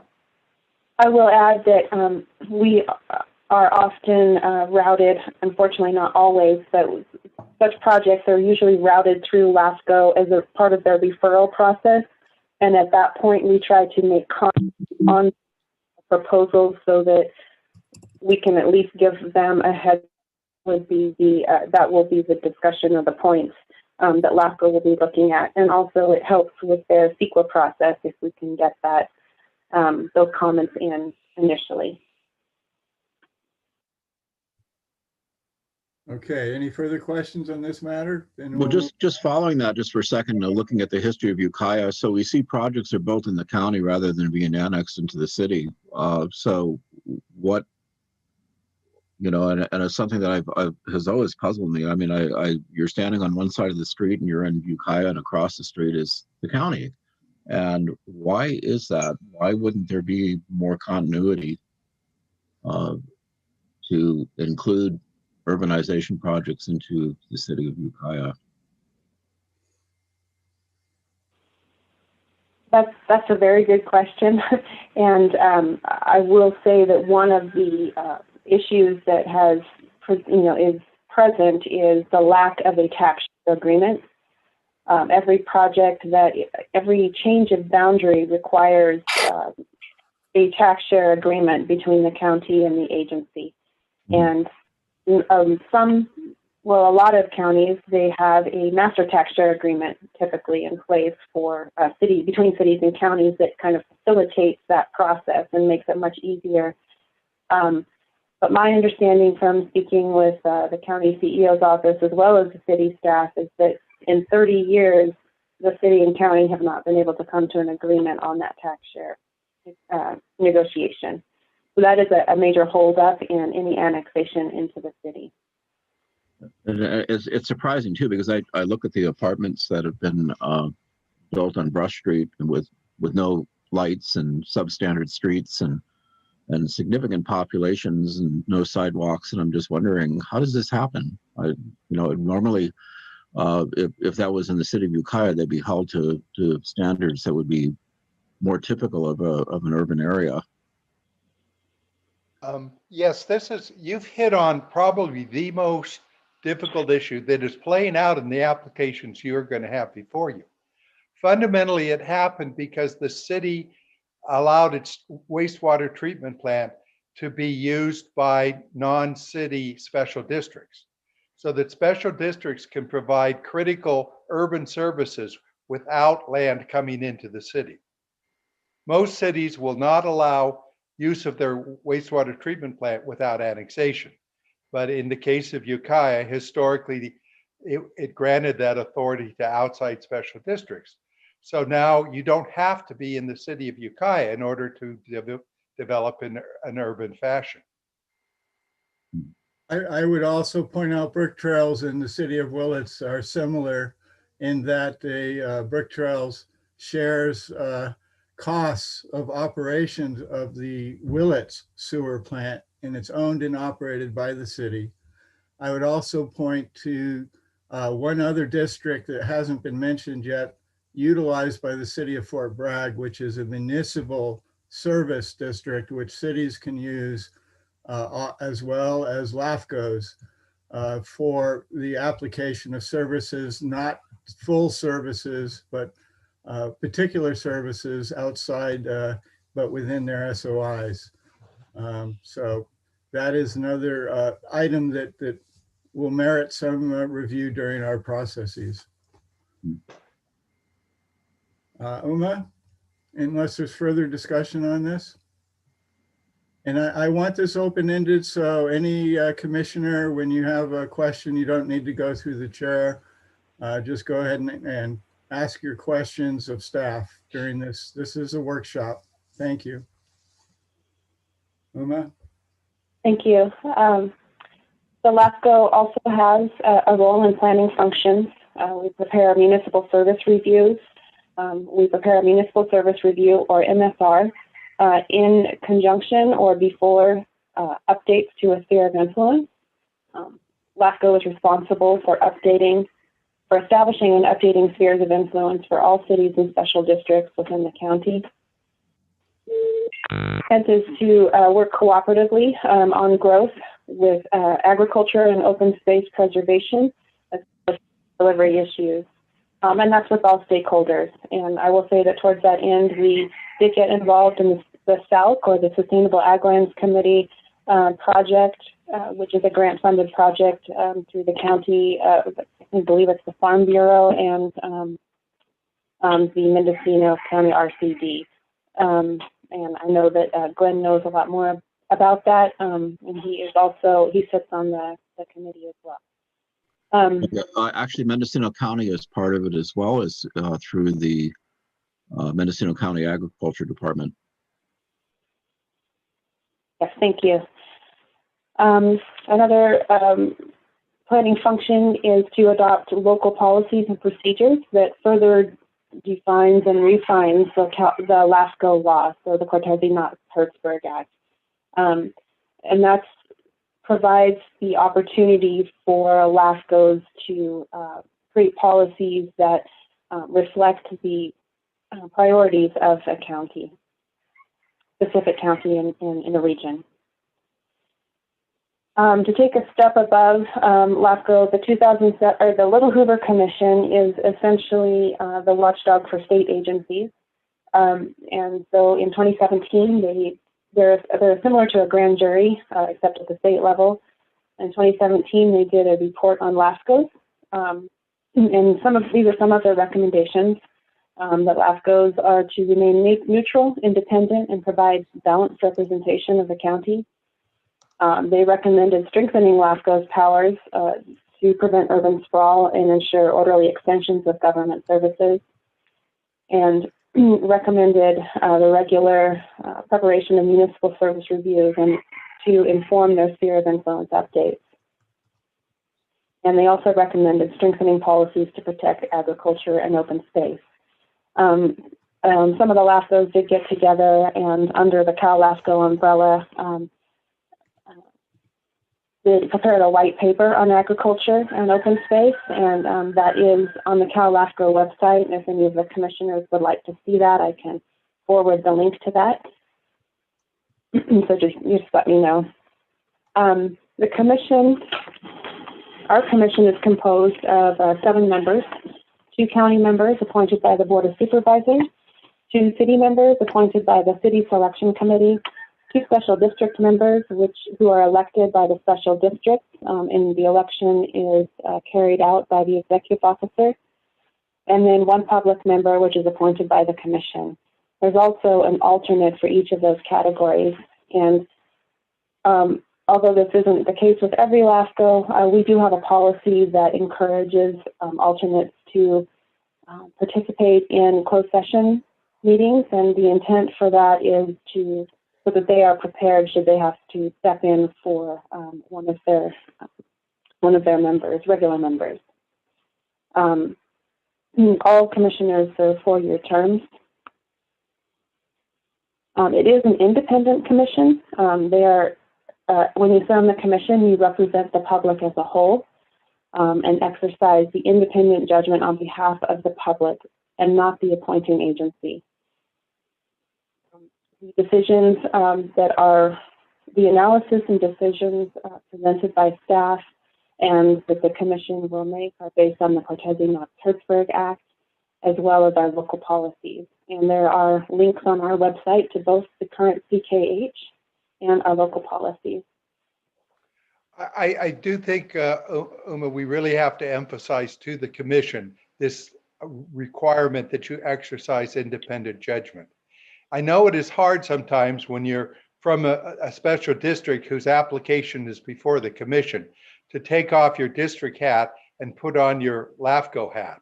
But this is absolutely critical for the proper functioning of LAFCO that you try to do so. As we say, we want to be informed by your knowledge of your agency, but not controlled by it. So this is probably one of the single hardest but most important aspects of your role. Thank you for emphasizing that, Scott.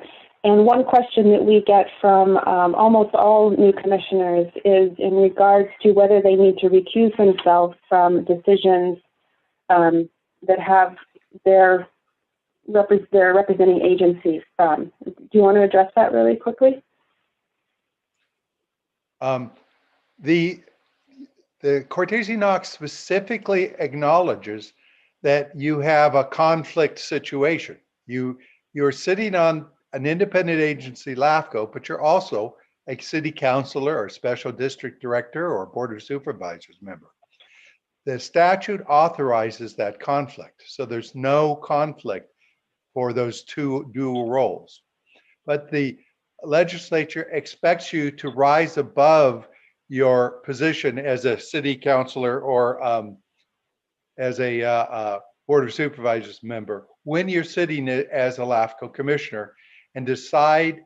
Your obligation is to decide the matter based on the best interests of the county as a whole, not the best interests of the city of Willits, for example, because the 2 may be in conflict. But that does not mean you have to recuse yourself. You can recuse yourself voluntarily, but it's not legally required. Thank you, Scott. Uma? Thank you. So again, LAFCO is an independent agency. They have administrative authority as an independent public agency. We do provide, LAFCO provides its own office, equipment, and personnel, and they appoint an executive officer and legal counsel. I will note that they can contract for staff services, which is the case for Mendocino LAFCO. Myself, Larkin, and our clerk, Kristen, all are under a contract for staff services. And the CALAFCO recently did a survey of all the LAFCOs statewide, and it was found that about 30% of the LAFCOs do a contract for staff services, which is kind of interesting. We do have a separate contract with Scott Brown for our legal counsel services. This is going to be redundant from earlier today, but LAFCOs are required to adopt an annual budget, and the commission is the sole authority over that budget. As noted earlier today, the budget process is outlined in the CKH with a minimum funding level being defined and a requirement that the budget be adopted by June 15th through a public process. Most LAFCOs also include a work program, which we do as well. And the operating expenses consist of the staffing or the basic services, and then the services and supplies, which are the operating expenses, as well as the contract with legal counsel. And then our work plan, which includes our plan for preparation of municipal service reviews and sphere updates. LAFCOs are locally funded, with the net cost being funded on equal 1/3 shares by the county, the city, and the special districts. So for example, this year, our apportionment fees, were $150,000. So the county was responsible for $50,000. The 4 cities were responsible for $50,000, and then the special districts for $50,000. The county auditor calculates those charges and processes the invoices. Again, they're based on a scale that is based on the the budget. On the operating budget of each of the agencies. The CKH includes a local funding formula allowance. So there are some, for example, in Butte LAFCO has an alternative funding formula where 10% of the budget is assigned to the special districts, and the cities and county take up the remainder. Processing fees are offset for proposals and applications. So those are billed, charged at cost, and we require an upfront deposit be on the books, and then we work against that so that we try to never go in arrears on those. And then the LAFCOs also adopt a fee schedule, which we have done, and we update as needed. I believe the last update was in 2016. The relationship between commissioners and staff, we encourage to be a two-way street. We encourage the commissioners to seek us out for information or questions before meetings. That's really helpful for staff to be better prepared to respond to the questions during the meeting. And also we encourage using your related professional background and experience to assist staff through the MSR sphere update process, through applications or issues that arise. And if we have that relationship with each of the commissioners, then we know who to reach out to when we get inquiries or concerns that are raised by members of the public. So we do appreciate if you make yourself available to staff, and we hope to foster that and reach out back and forth. And I do want to appreciate Mo, you taking the opportunity to share that with us, that you'd be willing to help us out, and that was much appreciated. We look forward to working with you all. Now we're going to talk a little bit more, unless there's questions about LAFCO as an overall agency.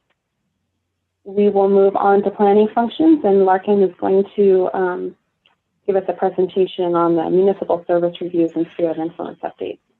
Actually, I do have one question. Yes. This is Matt. You said what year was the last time we adopted a fee schedule? Was that 16 or 15? I believe it was 2016. 16. Okay, so 5 years ago. Yes. Okay, thank you. We do hope to update our fee schedule in the next year. We're looking at ways we can do better cost recovery to support the operations as a whole. So we hope to bring that forward, and it will come through the Policies and Procedures Committee.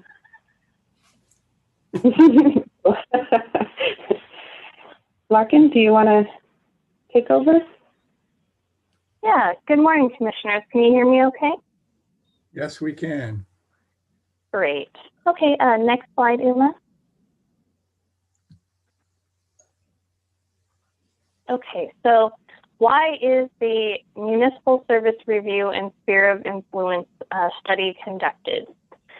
So SOIs are required for all cities and special districts according to LAFCO law. The SOI is a planning tool indicating likely future agency boundaries. And according to our local policy, it is defined as the probable 20-year growth boundary for physical development of an agency. The SOI is the necessary first step for future boundary changes because boundary changes do need to be consistent with the sphere of influence. The Municipal Service Review is required to update the agency SOI, and that's also according to LAFCO law.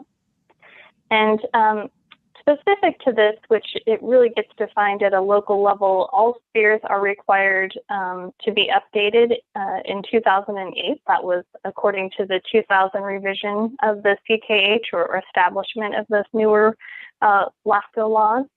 And subsequent sphere reviews are required every 5 years as necessary.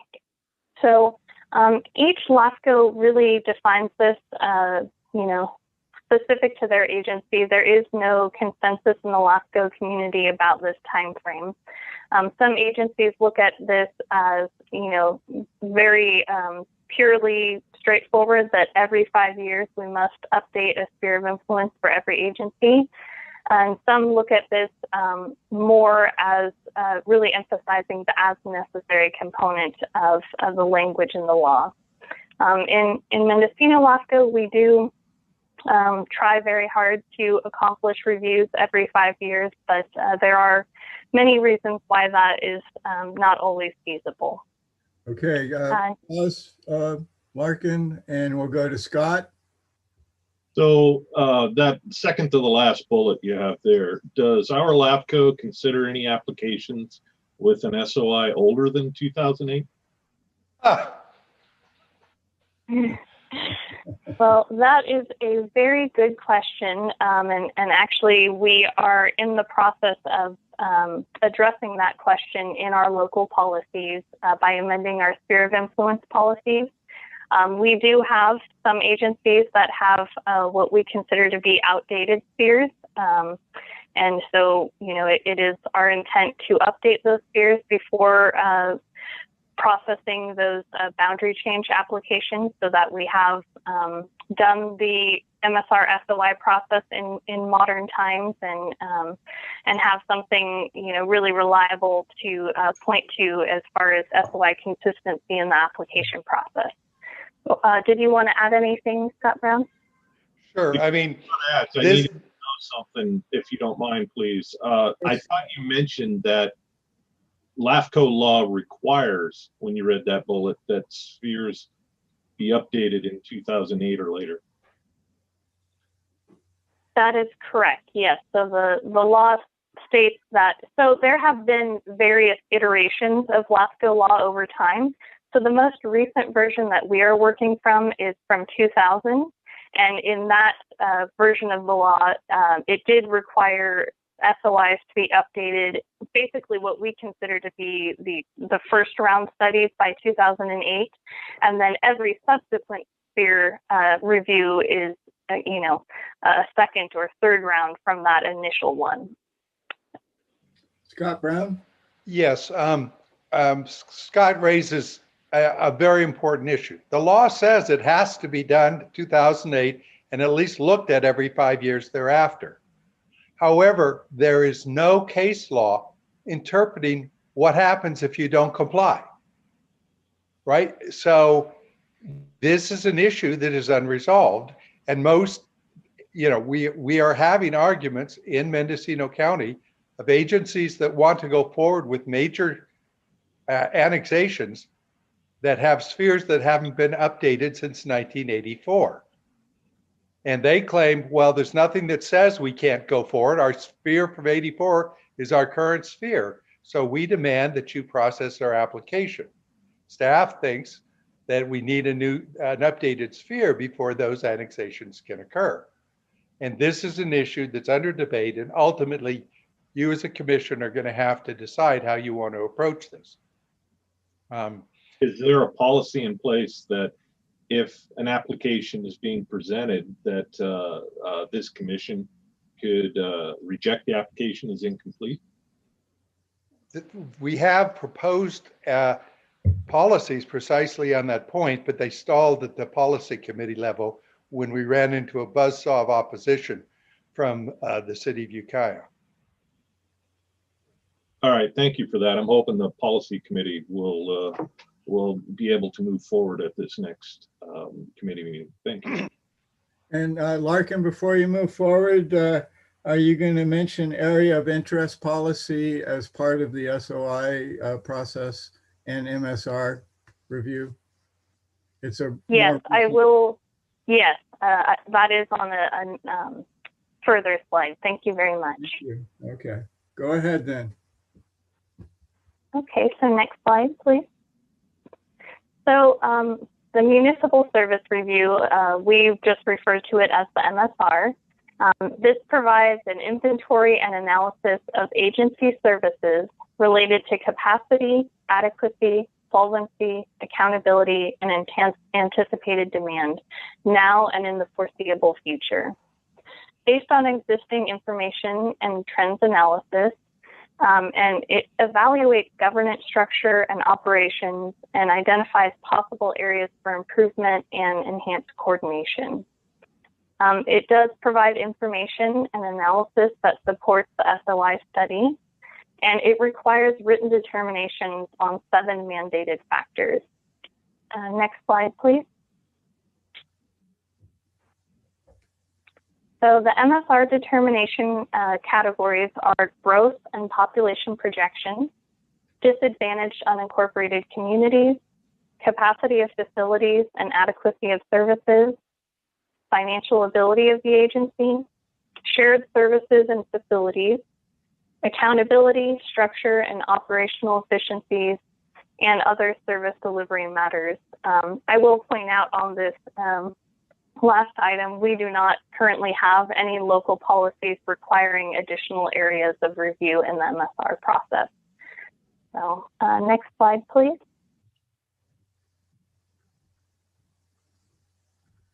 Okay, so there are 3 different types of sphere of influence, or as we call them, SOI processes.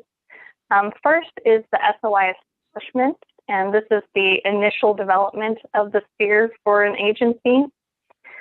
From there, there are SOI amendments, which are limited changes to really a specific area. And generally, these are initiated by applicants for boundary change proposals. And then there is the SOI update, and that is a comprehensive review of an entire service area.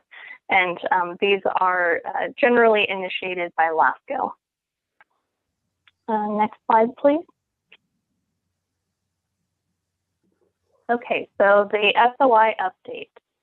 So the SOI update study evaluates whether there's a need to change agency boundaries in the future. If there is a need, then the SOI is updated to indicate future changes anticipated. The SOI requires written determinations on 5 mandated factors, and they're largely redundant of the MSR determination. And the SOI boundary changes are subject to CEQA because it is considered a precursor to potential future development. And next slide, please. If I could just jump in, I don't know whether you have a future slide on the CEQA, so if you do, tell me to not discuss it here, but the key issue— This would be an appropriate time, yeah. Okay. This is one of the few areas where LAFCO is a lead agency for the purposes of CEQA, because we are the one doing the sphere update, not any other agency. Normally with an annexation, the city or special district seeking the annexation is the lead agency and does the environmental review, and we act as a responsible agency reviewing that. But in the area of adoption of spheres and sphere updates, that is a LAFCO project, and therefore LAFCO is responsible for the environmental review. And the bigger the sphere of an agency, the more undeveloped land within that proposed sphere, the more prime agricultural land, the more likely it is you have heightened levels of environmental review that can go up to the level of a full EIR. We just did a full EIR, for example, in Nevada County for the sphere update for the city of Nevada City, because there was a lot of undeveloped land and the issues were highly controversial. So this is an important factor that we have to consider when looking at spheres. What if a sphere is proposed to be smaller? If the update is requesting a smaller sphere than the existing sphere, what would CEQA be required? Yes, I mean the case law is such that you used your baseline for CEQA review as what is physically on the ground at the time you're looking at the project. You don't look at, well, our existing plan would allow a 20-story skyscraper here, so we don't have to review this 10-story skyscraper. CEQA says no, you have to look at what's a 10-story skyscraper gonna do to the environment, even though you'd already allowed the possibility of a 20-story skyscraper. So it's still an environmental review would be required. Obviously, the smaller the sphere, the less the impacts that need to be analyzed. What can and I'm thinking about the city of Ukiah and Ukiah Valley. So we have a lot of areas that are floodways or floodplains, and are they included in a sphere of influence when they're not developable? I'm just curious how that works. Well, that's really up to you. Mm-hmm. You as the commission make the decision whether those floodplains should be part of the sphere or not. Mm-hmm. It's certainly a factor that would have to be considered in deciding whether that area should be included in the sphere. I will say that we do have some local policies in place regarding the preservation of agricultural lands, and that is something that our local policies, as well as the CKH, state that open space and agricultural land should be excluded from spheres of influence, indicating that they are not appropriate for development. However, that has been a point of argument, or at least concern, for some agencies who believe they would do a better job in preserving agricultural lands. And that has been brought up in a number of LAFCOs around the state, and has been a point that the commission has had to make decisions on. And it will likely come to the city of Ukiah as well. And quickly speaking to that particular issue Glenn brought up, I know the Army Corps has only in the last decade updated their flood mapping. So that is relatively new information in the decision or review process. But moving on to Larkin again. Well, if I could just make one more, Larkin, Yes. one more statement. I would like to point out that our budget we have kept our budget lean in order to reduce the impact on the agencies as much as we can. And towards that end, we have not collected fees or established a fund for preparing CEQA reviews. So our budget for our work plan does not include a CEQA review for sphere updates, and that is part of the proposed policy that we are working on that did get spelled out with the Policies and Procedures Committee regarding sphere updates does address that CEQA component, and that is, and the funds for that, and that has been part of the backlash from the agencies. So that's just a heads up for our local efforts. And Larkin, go ahead. Thank you. So we do have different types of SOIs. I'll just go through the main ones here. So we have an expanded sphere, which is basically a sphere boundary that is larger than the agency existing jurisdictional boundary. And this type of sphere anticipates growth for the agency. We have a coterminous sphere, and that is a sphere that is the same as the agency jurisdictional boundary, and that anticipates no change for the agency. We have a reduced sphere, which is smaller than the agency boundary, and it anticipates a smaller service area for the agency. We also have a zero sphere, which anticipates that the agency will ultimately be dissolved or potentially consolidated with another agency. So effectively that the use for the agency is no longer needed. We do have service specific spheres, and these are areas needing limited agency services. So for example, the Brook Trails Township Community Services District does have two areas identified as service specific spheres, and they only receive, one of them only receives fire services and the other only receives fire and water services, whereas the remainder of the boundary of that district has fire and water and sewer and planning powers or services. And then as Tony brought up, there is an area of interest policy that we have at a local level.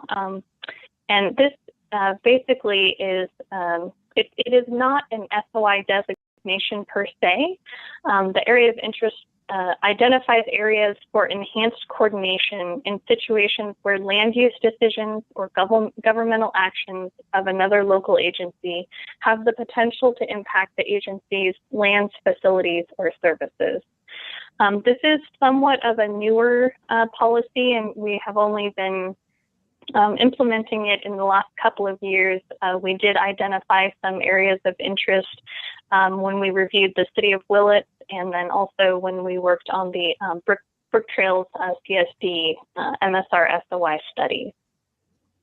Did you have any other things to note in that, Chair Orr?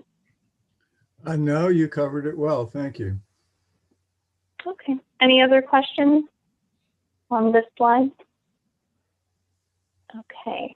So looking at the big picture, so the MSR is, really where we capture a lot of the information and do an analysis of the agency. And that MSR is what informs the SOI.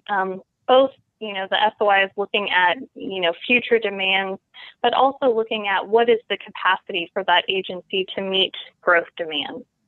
And so both of those are, used to help us in working through applications that come before the commission. Because again, we need those applications to be consistent with the SOI.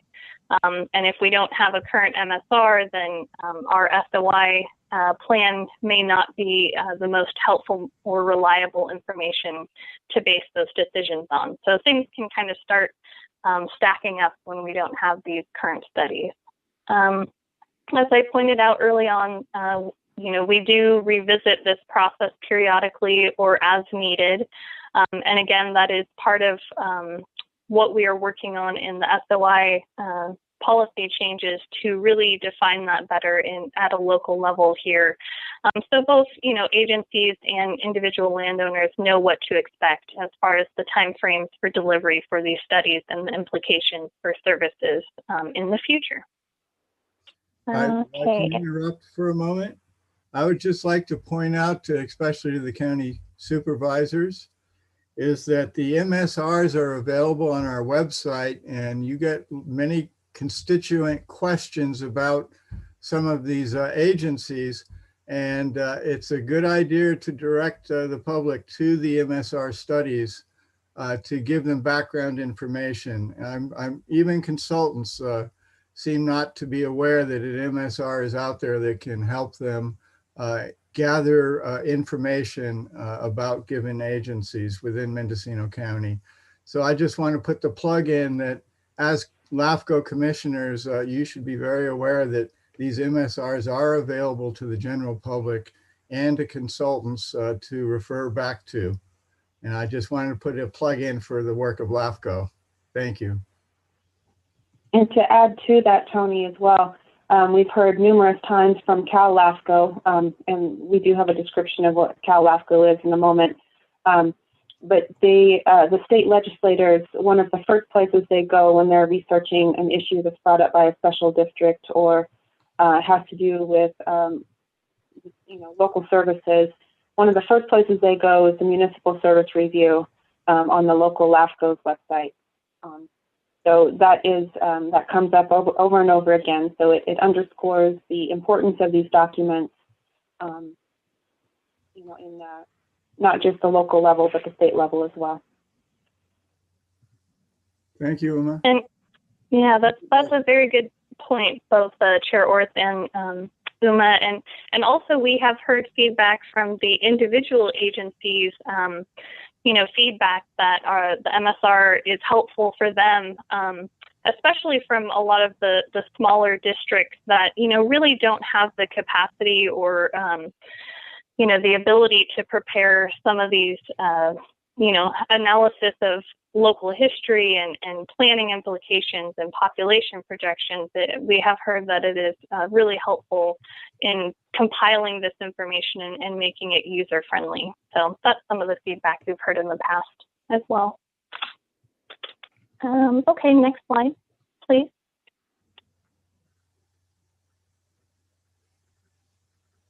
Okay, so types of application proposals.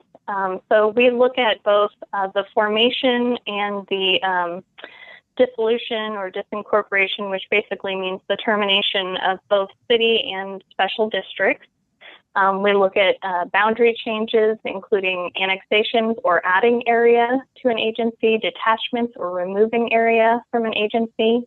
We also look at consolidations, which is when two districts or multiple districts merge. We look at mergers, which is when a city and a district propose to merge. And then there's also the formation of subsidiary districts. And those can be basically dependent districts of a city.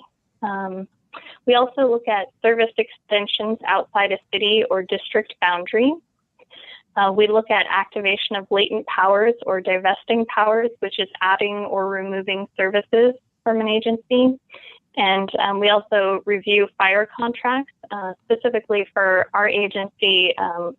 Anderson Valley Community Services District is an agency that has contracts in place to serve numerous properties outside of its jurisdictional boundary. So that's something that we work with them for updates on a regular basis.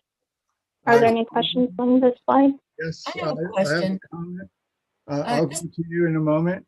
Can we send out to our commissioners, especially the new ones, the listing of powers that are adoptable by districts, as well as CSA 3, so they're aware of the different authorities that are available within Mendocino County? Certainly, yeah, we can send out different information, and a lot of times the powers that are available, if it is a district, are based on the Principal Act, and so we can distribute that information as well as what we have on file as far as the current powers that we have authorized. Thank you. And Mari, you had a question. What's a subsidiary district exactly? That's a good question. So their subsidiary districts are essentially, okay, so there are two different types of special districts. One is an independent district and the other is a dependent district. A special district has its own elected board of directors, and they're elected by their constituents. A dependent district is one in which what I'll call like a parent agency serves as the, that legislative aspect of the agency. So, for example, for a city, it could be a subsidiary district. An example of a county level one is County Service Area 3. That is a dependent district. So in those situations, for example, for CSA 3, the Board of Supervisors will take off their Board of Supervisor hat and put on the CSA Board of Directors hat in making decisions related to that dependent district. And so the same would occur for a dependent district of this any of the cities. Is that helpful?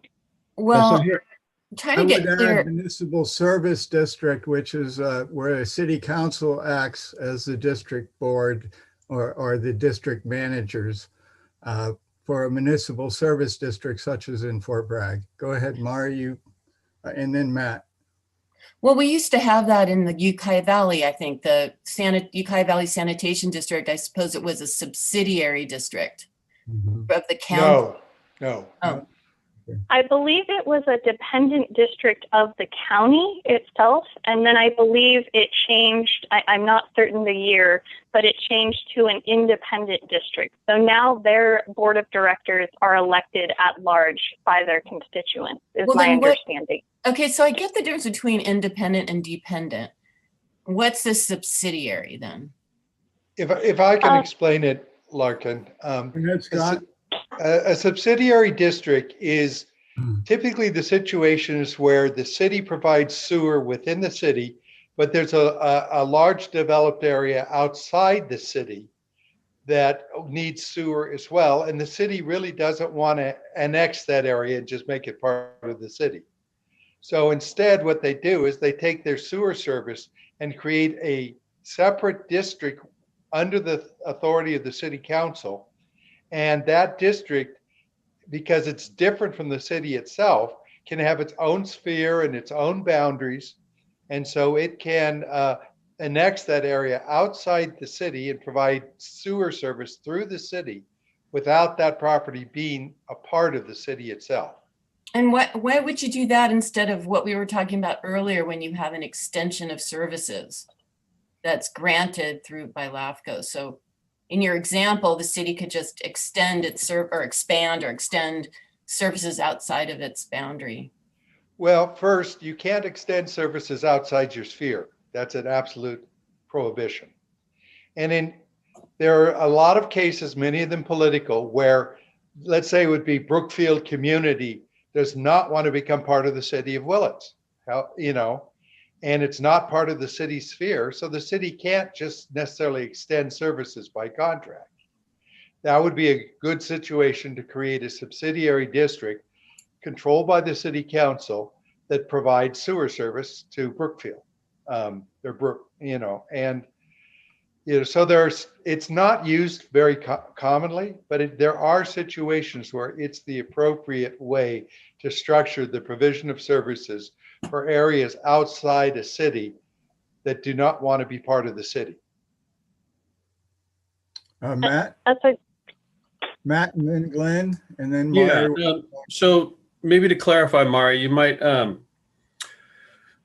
Sonoma County Water Agency, which is now Sonoma Water, is a subsidiary agency or district to the county of Sonoma. They act as the water purveyor for a huge portion of Sonoma County, as well as to most of the cities within the county. It's still the Board of Supervisors, but once again, they talk about taking the hat off and moving from one to the other. So that might be something that you remember back from when you were here before. They've always been a separate district from the county, and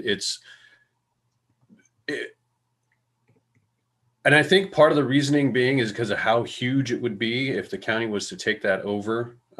Basically, it would probably double the size of the county staff if they were to take something like that over. So it makes more sense for it to be its own subsidiary agency that answers to the county or with the county.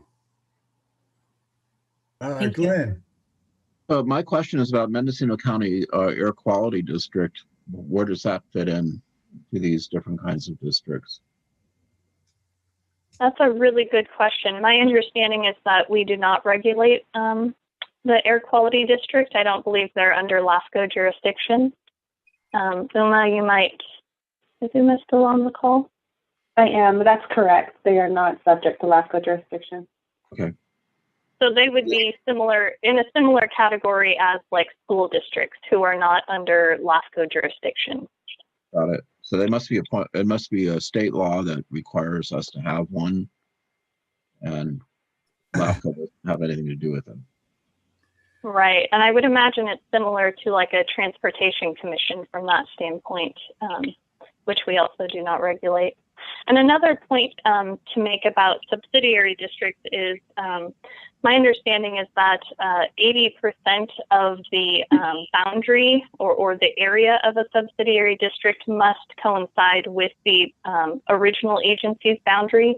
So there are limits on what you can do with a dependent district. In addition, in comparing a subsidiary district to an out-of-area service contract, when we're looking at, extending services outside of an agency, part of what we're looking at is what is the future plan. So if the commission does approve extending services, one of the things that, is anticipated is that that area is going to be annexed into that agency at some point. So that is another just aspect of that I wanted to point out. Okay, back to Mari. Did you have any further? No, thank you. Okay. Go ahead, Larkin, continue. Okay, next slide, please.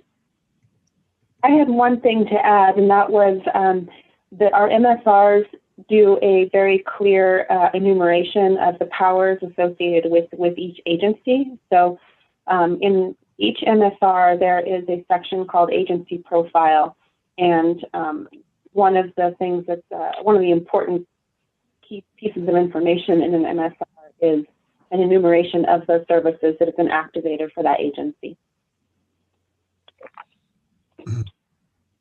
That is a very good point.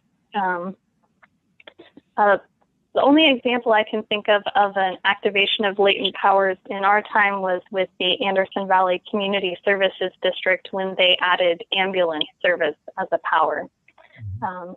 But there may have been others in the past.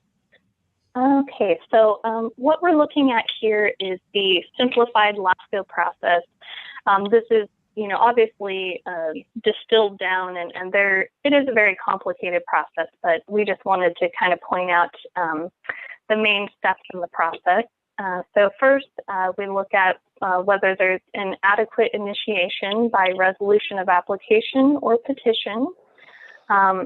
Next step is the property tax negotiation per Revenue and Taxation Code Section 99B.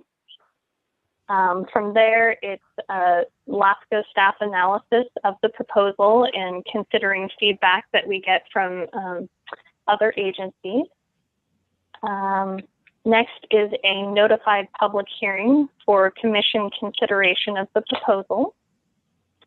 From there is a protest hearing and reconsideration period. And then depending on the outcome of the protest hearing, there is the potential for an election process. And then from there is the final filing. And the process with the State Board of Equalization to actually make a change to the boundary that will affect taxation. And as you'll note, again, this is really just a kind of a very high level view of the overall process, but what I will note is that at multiple steps in the process, there is the potential for the outcome to result in the termination of proceedings. This is, again, just a brief view, and if at any point you have questions when we are going through an actual application process, we are always available to answer specific questions. And then are there any questions on this slide? Okay, next slide, please. I think one other thing to note is that one place that we have gotten hung up a number of times as far as timing and moving things forward is the tax share negotiation process. In this slide, it talks about if it exceeds 60 days and it goes to termination. That is what the Revenue and Tax Code section says. However, it also provides for extensions of that time, and it can be a very lengthy process. And a lot of LAFCOs experience this, and I know a number of LAFCOs, when speaking to their executive officers, it has taken years. So this is a sticking point for a lot of applications to move forward, and we do not. CKH says that we cannot move forward with a certificate of filing, which means we have a complete application, until we get that property tax negotiation completed through a tax share. It's a resolution of tax share from the Board of Supervisors. I just wanted to note that that is a sticking point for a lot of applications. Go ahead, Glenn. So this is really a big issue with the county and the city of Ukiah. Is that correct? That this has been what's held up a lot of annexation? That is. Go ahead, Larkin. Oh, sorry. I was going to say, and it's not just the cities. We also experienced a similar sticking point when we had the application from the Anderson Valley Community Services District. At the same time that they wanted to activate powers for ambulance service, they were also intending at that time to expand their boundaries. So they tried to annex the areas that they were serving by contract for fire service. And we, basically through that process, it was, while there was amount of money identified through the process for transfer, it was a very small amount, and so it made it not feasible for the district to move forward. So it is something that applies to both city and district boundary change applications. And if I could just add on to that, LAFCO's role is not in shepherding the tax share agreement through the process. Our role is to send a notice to the county auditor and assessor that we have an application that triggers the tax share negotiation process. We also send CC, the CEO's office, so that they are aware and can shepherd that. The intent is that the CEO's office would shepherd that through the process. The auditor provides the report for that to go to the Board of Supervisors. In the past, it has gotten stalled out at that process, and we were able to rely on our county members on the commission to help shepherd that through. So that is something that, as your role as a commissioner and a county supervisor, that you could possibly assist the applicant through that by making sure that that keeps on track.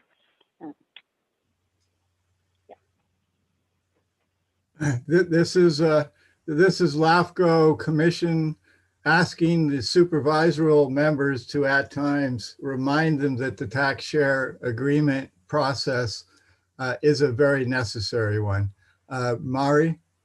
Yeah, isn't it true that the law just requires for annexations that there be a property tax sharing agreement? And those aren't really that hard to negotiate, but usually the body that is being, is losing the land. Like if the city of Ukiah wants to annex land that's currently in the county can say, not unless we develop a sales tax sharing agreement. And then that's where things really get hard.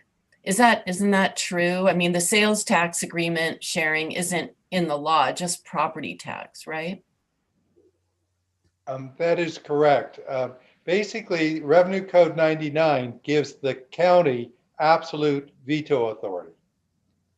They make the decision, and the city can just do what it can to get the county to, to agree to something. But there's nothing in the law that says that they have to.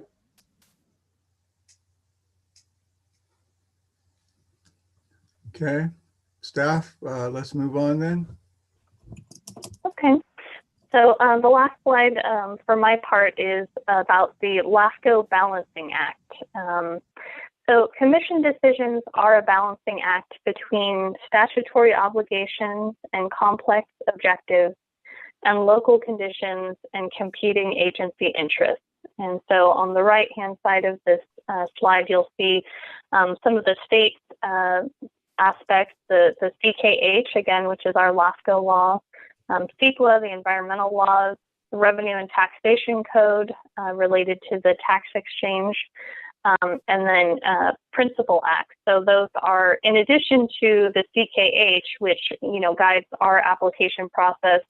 When a special district is involved, there are also sometimes provisions for applications within those governing laws that we also need to consider in our process. So that's the state level of things guiding our process, and then at the local level we have our local conditions, our local policies, general plans, and service capabilities and needs.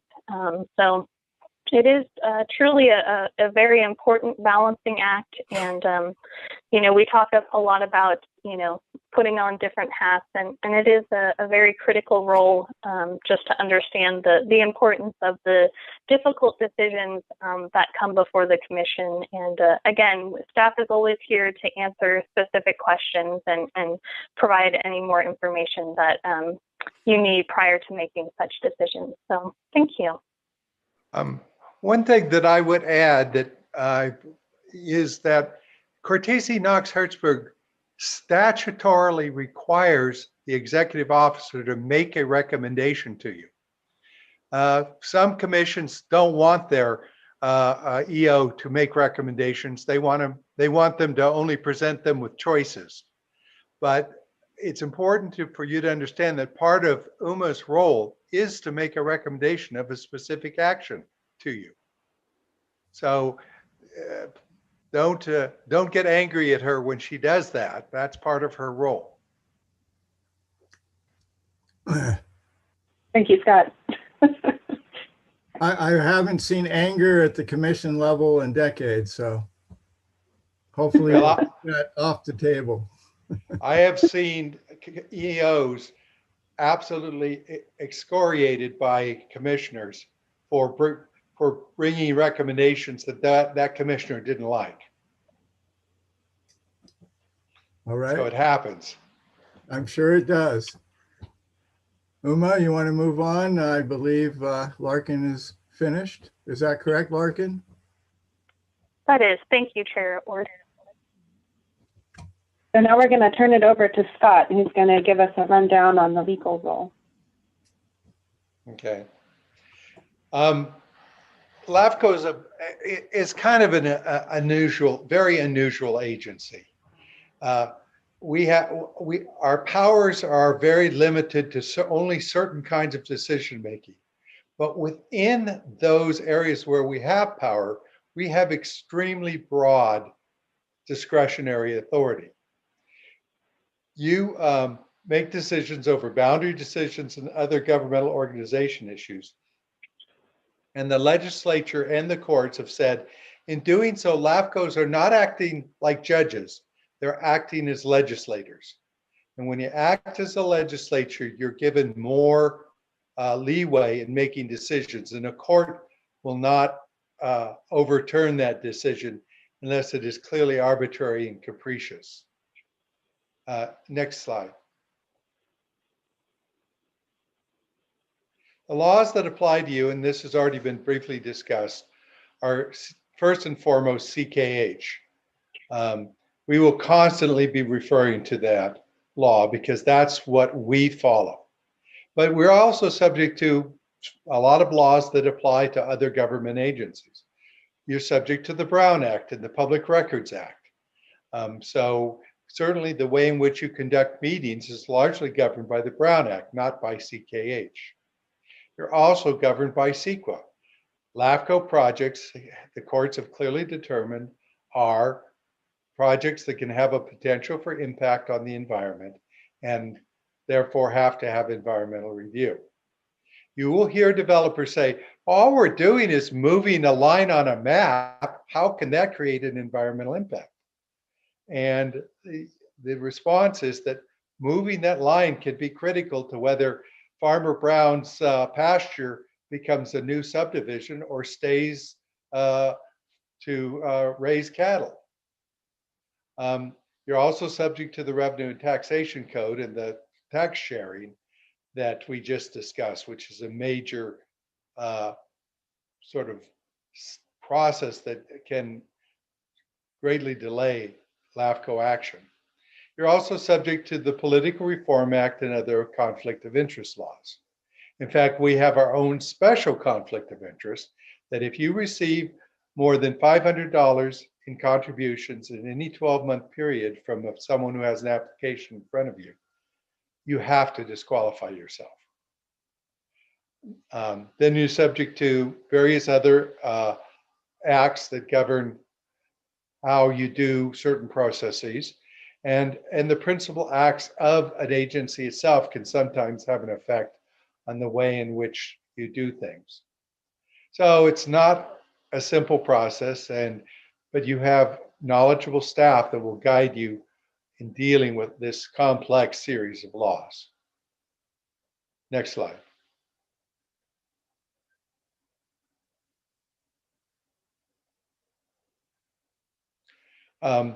These are some of the key concerns. Even though you're given a fair amount of slack by the courts, you always must act in accordance with state law and locally adopted policies.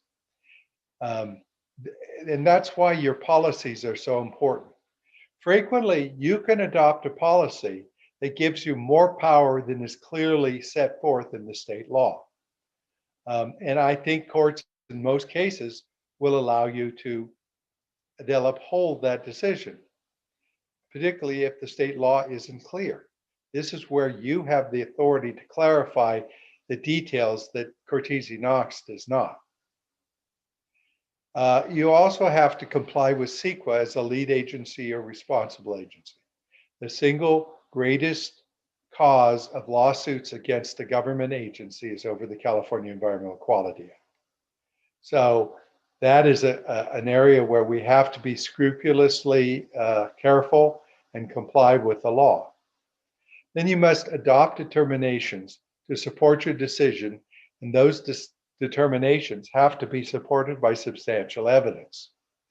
We have a case called the McBail case, where the Solano LAFCO adopted a decision with regard to a project that might have affected Travis Air Force Base, but they didn't make any determination to justify why they did what they did. And the court said, no, you've got to at least explain why you decided to do that. So these are areas where findings are very important. Staff will prepare proposed findings, but if the commission goes in a different direction, we sometimes have to scramble to come up with determinations that will support your decision. You have to have a reason for doing things, not just because it's a politically desirable thing. Then let me interrupt. I just want to underscore the importance of our decision-making process of acting with determinations. and that is a very critical, that's a lot of our decision nearing as LAFCO Commission in these processes centers around the determinations that describe how we're arriving at our decisions. Yes, And I just absolutely. wanted to underscore that. Great. Thank you so much, Tony. Then we establish terms and conditions for projects. We actually have a lot of authority in certain areas in dealing with the terms and conditions for a project. For example, when you're consolidating two districts, LAFCO decides who goes on the board of the new consolidated district, their terms, and whether it'll be at large or whether it'll be by district. And you actually name the individual people who go on that new agency. You have a lot of authority when dealing with particularly the fiscal items. For example, if a city's annexing an area that contains a district fire station, LAFCO can tell the city, you got to buy that fire station. And if they can't agree, LAFCO can actually say, you'll have to pay $540,000 to the district for that fire station. So you have a lot of authority within your area of jurisdiction. Next slide. If I could just interject one thing, we do have, regarding CEQA, we do have a local policy, as well as our practice has been that for applications that come in, one of the components of those applications is the CEQA determination by the agency submitting the application. And that is to make sure that LAFCO remains in the responsible agency category instead of the lead agency category. Scott, I don't know if you want to elaborate on that at all, or. Well, she brings it up because we have a very specific problem right now where we have an agency that did a resolution of application some time ago, and it has absolutely no mention of CEQA whatsoever. They claim, well, it's obvious that we exempted it, even though there's nothing in writing to that effect. And so the issue we face is, do we have to assume lead agency status because they didn't explicitly do so? So this is a very important issue that we try and get where possible the applying agency to be the lead agency because they're acting first in time. But there are also situations. I mean, I've seen one where you're dealing with a cemetery district that had no capability of doing anything for CEQA. So LAFCO just decided to act as lead agency to do its project. So that's a very important question that's going to come up during the initial application process. And sometimes it is so controversial, as indeed is the one you will probably be hearing about, that we have to refer to the commission to make a decision.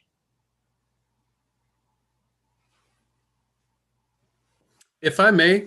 Oh, I'm sorry, I was muted. I was trying to recognize you. Go ahead, Matt. Okay, if I may. So the lead agency is responsible for providing a comprehensive CEQA examination and report to us. And then we are to accept it. Because, I mean, I've dealt with a lot of CEQA stuff, but I am no expert in CEQA. How do we know that, that all the steps have been taken and all the actual work has been done if we're not part of that process? Uma, why don't you respond first? Thank you. Thanks, Scott. Because it sounds a little self-serving for the entity.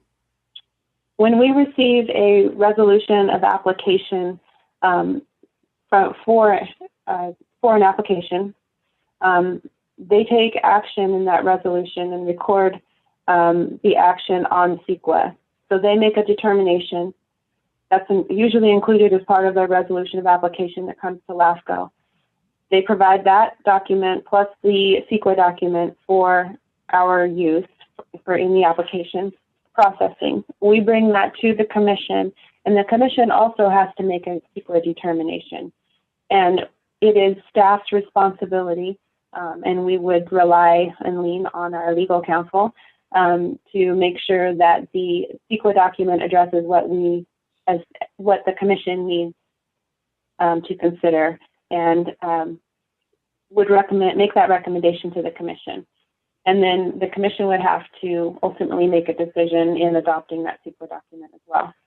And I probably didn't explain that very well, Scott, so take, Well, so. no, you did explain the administrative process. If an agency is the lead agency, they have the responsibility to make the CEQA decision. And then they adopt that. And under CEQA law, LAFCO cannot challenge that decision unless it sues the agency within 30 days. I've never seen well, no, that's not true. I've seen one LAFCO sue over an inadequate CEQA document in 25 years of practicing in LAFCO law. So it generally doesn't happen. And so you get stuck with whatever the city produced. Most lead agencies want to minimize their CEQA burden.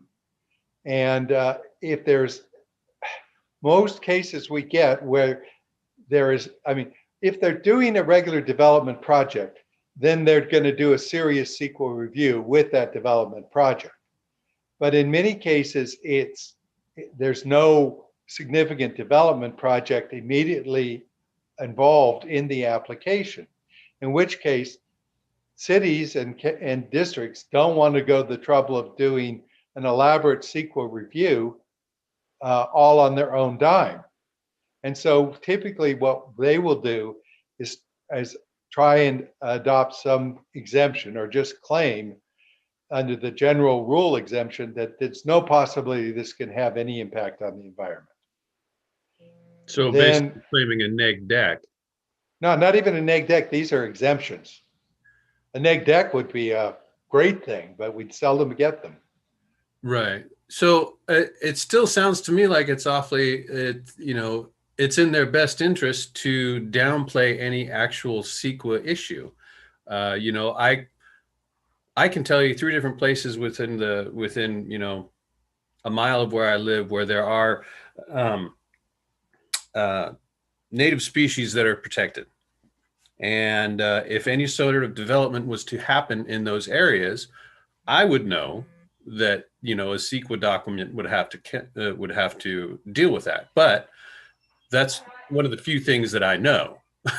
So, if we're dealing with something on the coast, or if we're dealing something up, in Covelo area, like I said, it just seems self-serving. Where is the fallback point for that CEQA document?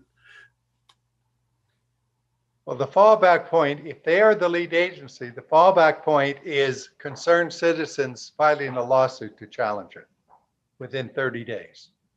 Wow. That's where it goes. When told us is that hopefully the agency did consult with LAFCO if they're planning a further action like an application, and LAFCO has listed the CEQA or the issues of concern in the LAFCO process. So I believe that's how LAFCO covers itself as a consulting interested responsible party. And Scott, I hope I didn't say something wrong there. No, I think you're giving a very good view of exactly the problem. Further discussion? Matt, did we answer your questions? Yeah, it's not a great answer. You answered my question well, but it doesn't allay my concerns. One of the things, Matt, that we can do is CKH is very broad in its purview.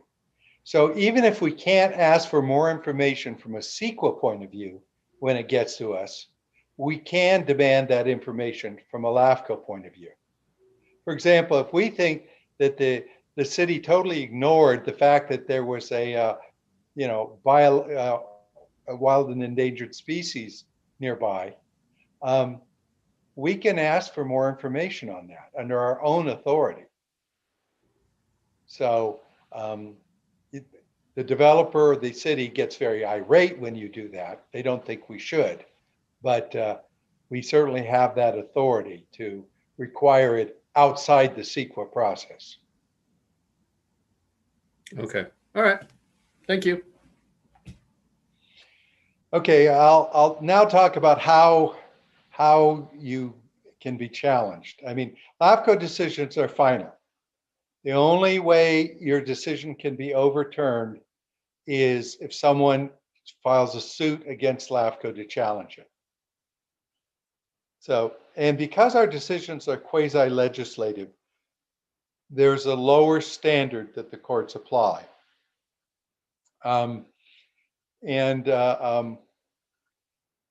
So you're more likely to be upheld by a court than other agencies may be. Your decisions are upheld as long as they're not arbitrary and capricious. However, where your decisions, I'm not familiar with the next slide. It may deal with this issue. Could you throw up the next slide?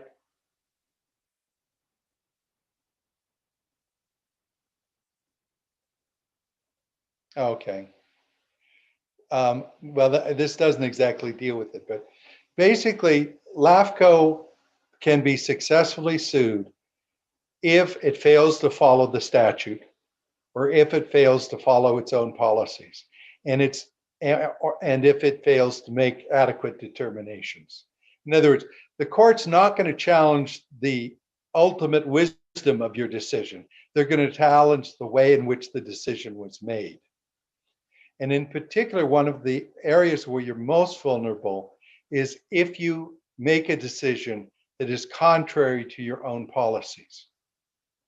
Because if you said that we're not going to allow a subdivision next to an active farm and create a significant risk, the farm will have to go out of business. That's one of your policies, which I have LAFCOs who have exactly that policy.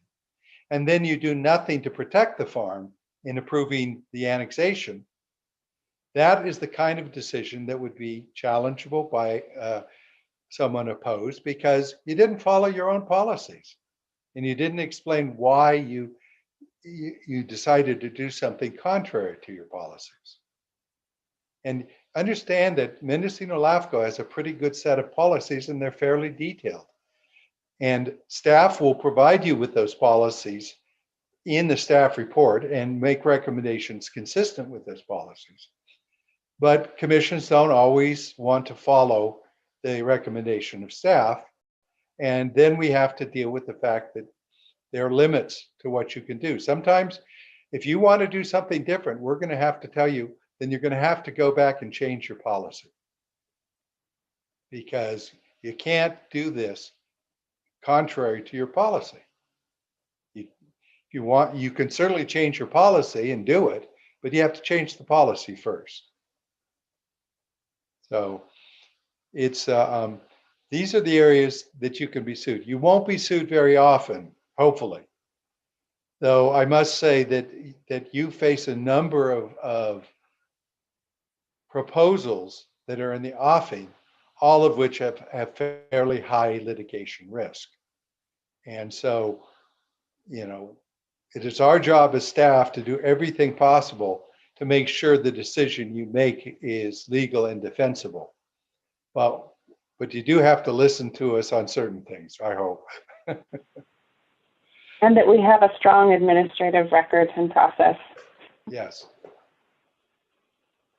I mean, I think you're very fortunate in having a very strong staff, which you need right at this time. So next slide.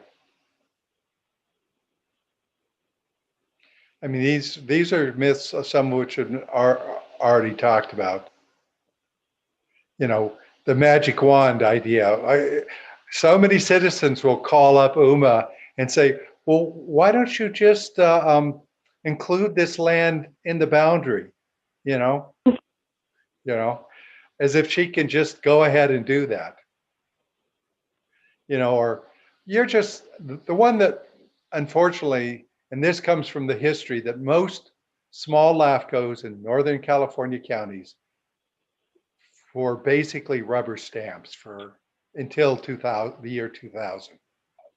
They are typically run by some county planner, who spent 2 hours a month on LAFCO, and any proposal that someone made just got automatically approved.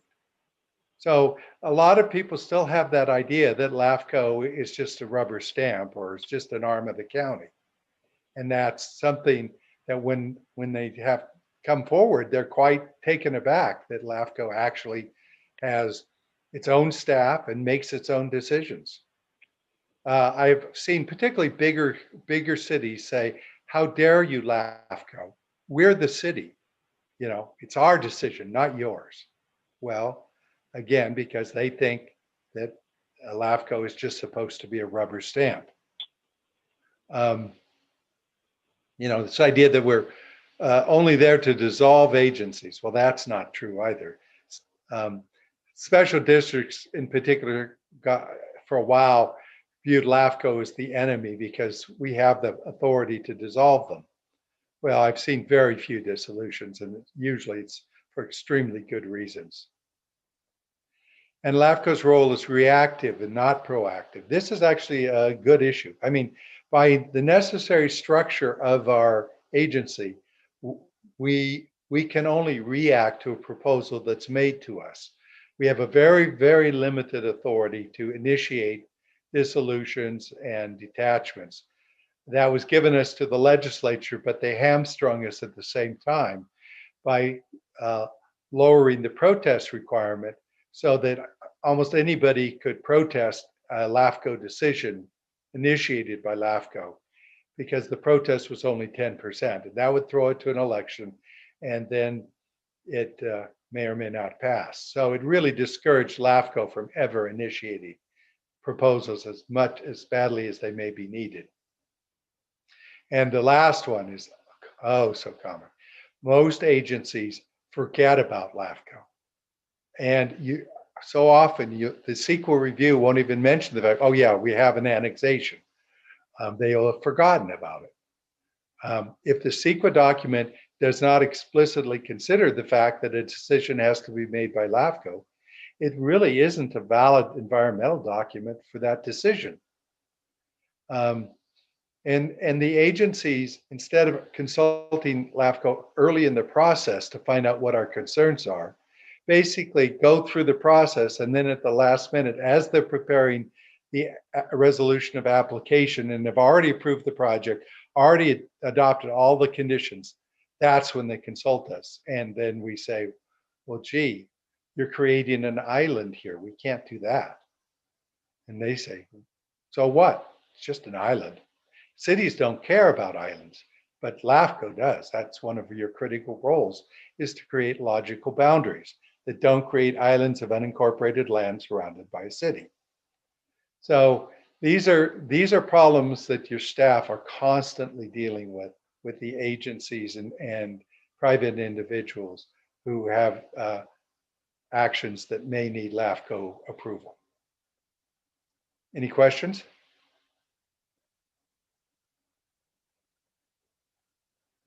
Okay, so let's move on then. Okay, Uma's already discussed this. CalAFCO is a wonderful resource, and that fortunately all the LAFCOs are members. It's a state association. It's a private organization. It's a 501c3, I think, and its primary role is to provide education for the LAFCOs and to provide technical resources. And provide statewide coordination. And then actually, we are and do act as a lobbying organization to try and get improvements to CKH or the process through the legislature.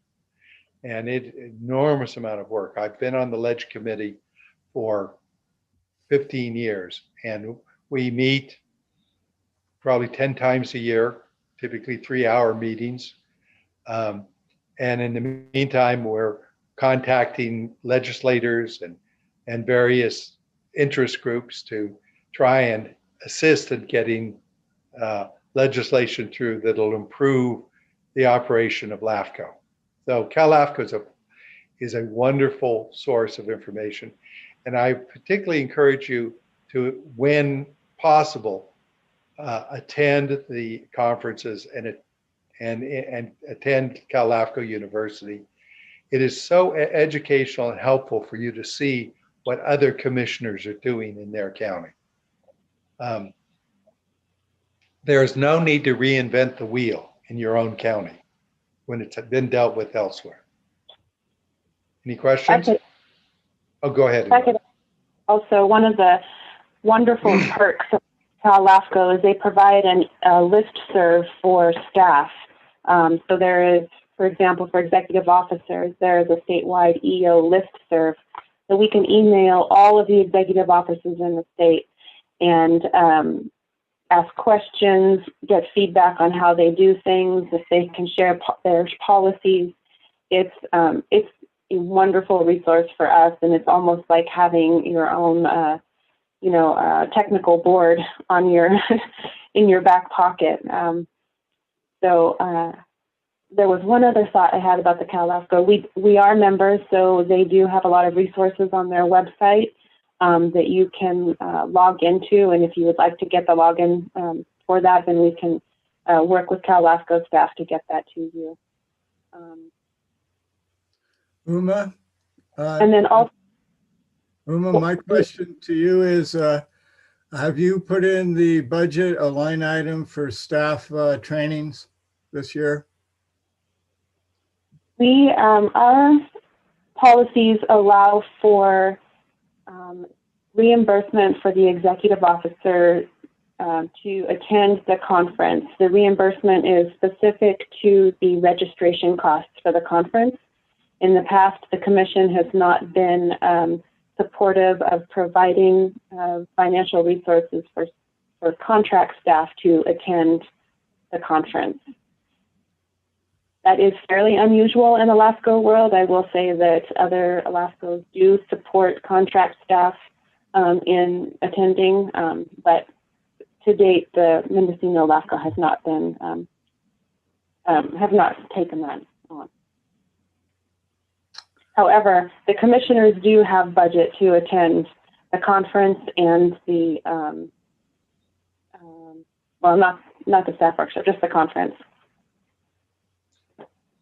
I would add, echo what Uma said, and the way I operate it is I attend all the conferences because it's very important to do so in terms of education. Every conference we have a breakout session just for the attorneys, and that is a wonderful 2 to 3 hour period to share experiences and get opinions of others on LAFCO problems. When I do that, I allocate the cost between all of the LAFCOs that I represent. So in your case, it would typically be a 1/6 or 1/7 of the cost. That's the great advantage you have of having an attorney who represents multiple LAFCOs, is that you're sharing a small part of the overall cost of having someone who is very familiar with and keeps up to date on LAFCO issues. Okay, I'm just mentioning it so during our budget discussion at the commission level, if a commissioner wishes to bring this matter up, I'm just open to it. Moving on. I have one more thing to add about the CalAFCO is we do fairly often receive requests from CalAFCO for support letters on legislative actions or activities. We had one on the agenda today on the consent. Our process is that if, that often we need to be very responsive in those letters that get sent to the legislative committees and members. So we do have a policy in place that the chair can approve those letters with ratification at the next commission meeting. So we do try to keep on top of that and support the CALAFCO legislative activities.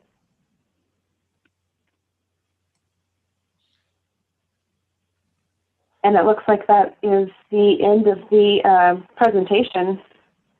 Scott or Larkin, did you have anything to wrap up or last comments? Open to questions. Yes. Glenn? So, kind of looking at the grand order of things, what's LAFCO's relationship with the Mendocino County Planning Commission?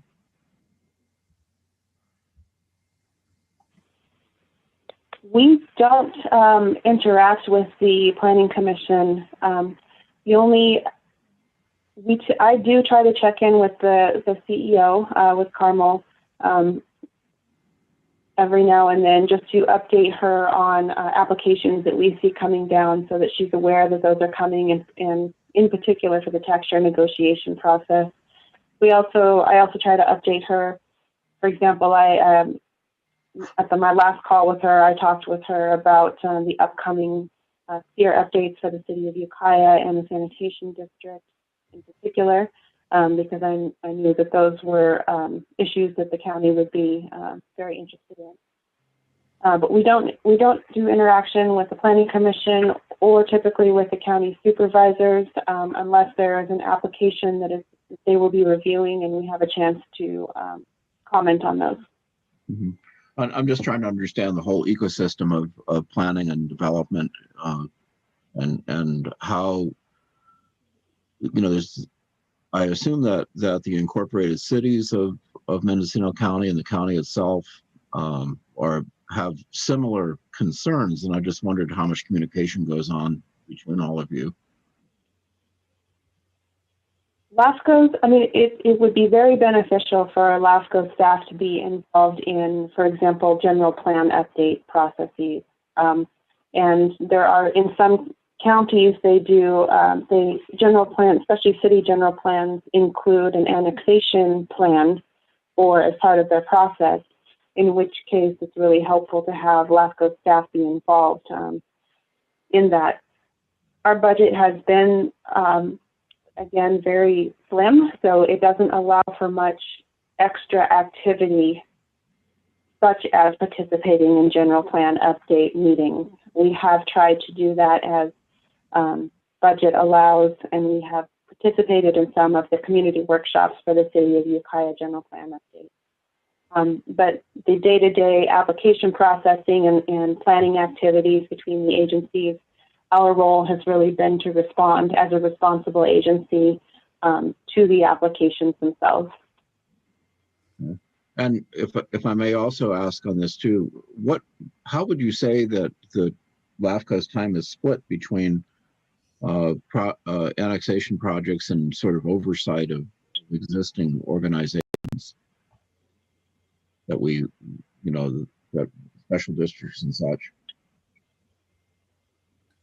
I'm not sure I caught all of that. How was our time split between applications and? Yeah, applications for annexations versus oversight of some of the special districts that need review.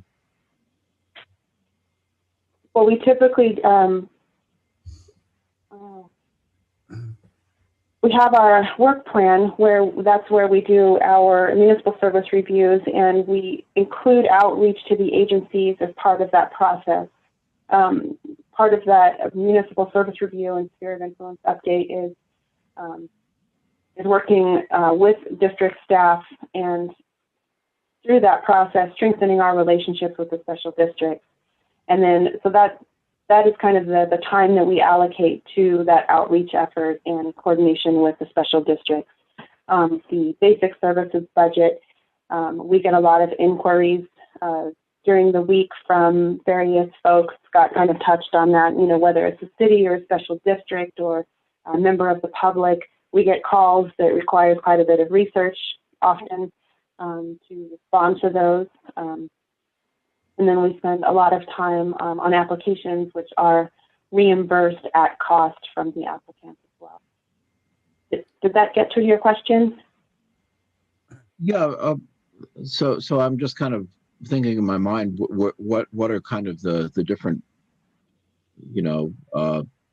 sections of services that how time is allocated and Well, resources. I'll go back historically where a prior supervisory member of LAFCO was pretty adamant that we not provide a budget item for staff to be more proactive in coordination with the other agencies like you're talking about. So you are a new supervisor and we're looking for some direction in that regard, I think. I think staff still requests that we give more support than we have in the past. And that's why I made the mention earlier. So I appreciate your question. Okay, thank you.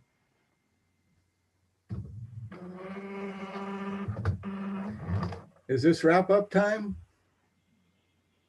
Unless there are any further questions, I've said everything I'm going to say. Okay, Scott, the other Scott. Yeah, the other Scott. Uma, can you go back over and refresh for me what you're saying in one of your closing slides about contracted employees? I'm assuming your employees are not, there's not a compensation on behalf of LAFCO to attend CALAFCO, is that right? That's correct. So Larkin and Kristen are my employees under my firm. And so the contract is between my firm and LAFCO for contract services. Before I came on, there was no reimbursement for contract staff to attend any CALAFCO trainings or conferences. When I came on in I think it was 2017, the commission adopted a policy allowing for reimbursement of conference registration for myself alone. I pay for all expenses associated with, travel, lodging, and all that associated with the conference. So there's no budget for any staff participation in the CALAFCO staff workshop or the CALAFCO university courses, or for any of the other staff to attend the conference. So I'm asking for clarification because it seems like without actually saying it, and we're not making this an action item, I would like to see in a future agenda item possibility of, since it's important to keep all of our staff and our commissioners updated, that possibly we consider the costs.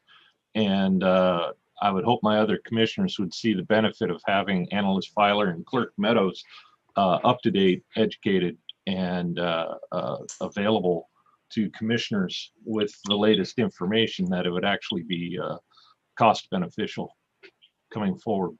So when is your contract up for review, Uma? The contract goes in perpetuity unless one of the parties wishes to bring it up for discussion. We usually do an annual review, which did not happen this year. We usually do it in February or March, but because there was such a high turnover in the commission, it did get delayed. So we can certainly agendize that and do that at that time. And I will say that I do very much appreciate that sentiment. The staff workshop in particular is an extremely valuable opportunity for growth and for networking with the other LAFCO staff around the state, which is it's extremely beneficial for us in applying towards our local LAFCO. Well, I would like to see it, and possibly we have an opportunity in the budget workshop to ask for it to be a line item too. So whatever it takes, you have my support, and I hope other commissioners would be interested as well. Yeah, I would just throw, as someone who spent his career basically being an educator and running continuing education classes and things, it's critical that, especially since we're somewhat isolated here, that we know what's going on in the world. And, staff development is something I think is really critical. Thank you both very much for that. And I believe the training workshop is over at this point in time. And It is. thank you, staff, for updating me. It's good to attend. I think it's been a very long time since I went through one of these. So appreciate it. And to you new members, I'm looking forward to us working together and basically enhancing public service to the residents of Mendocino County from our actions.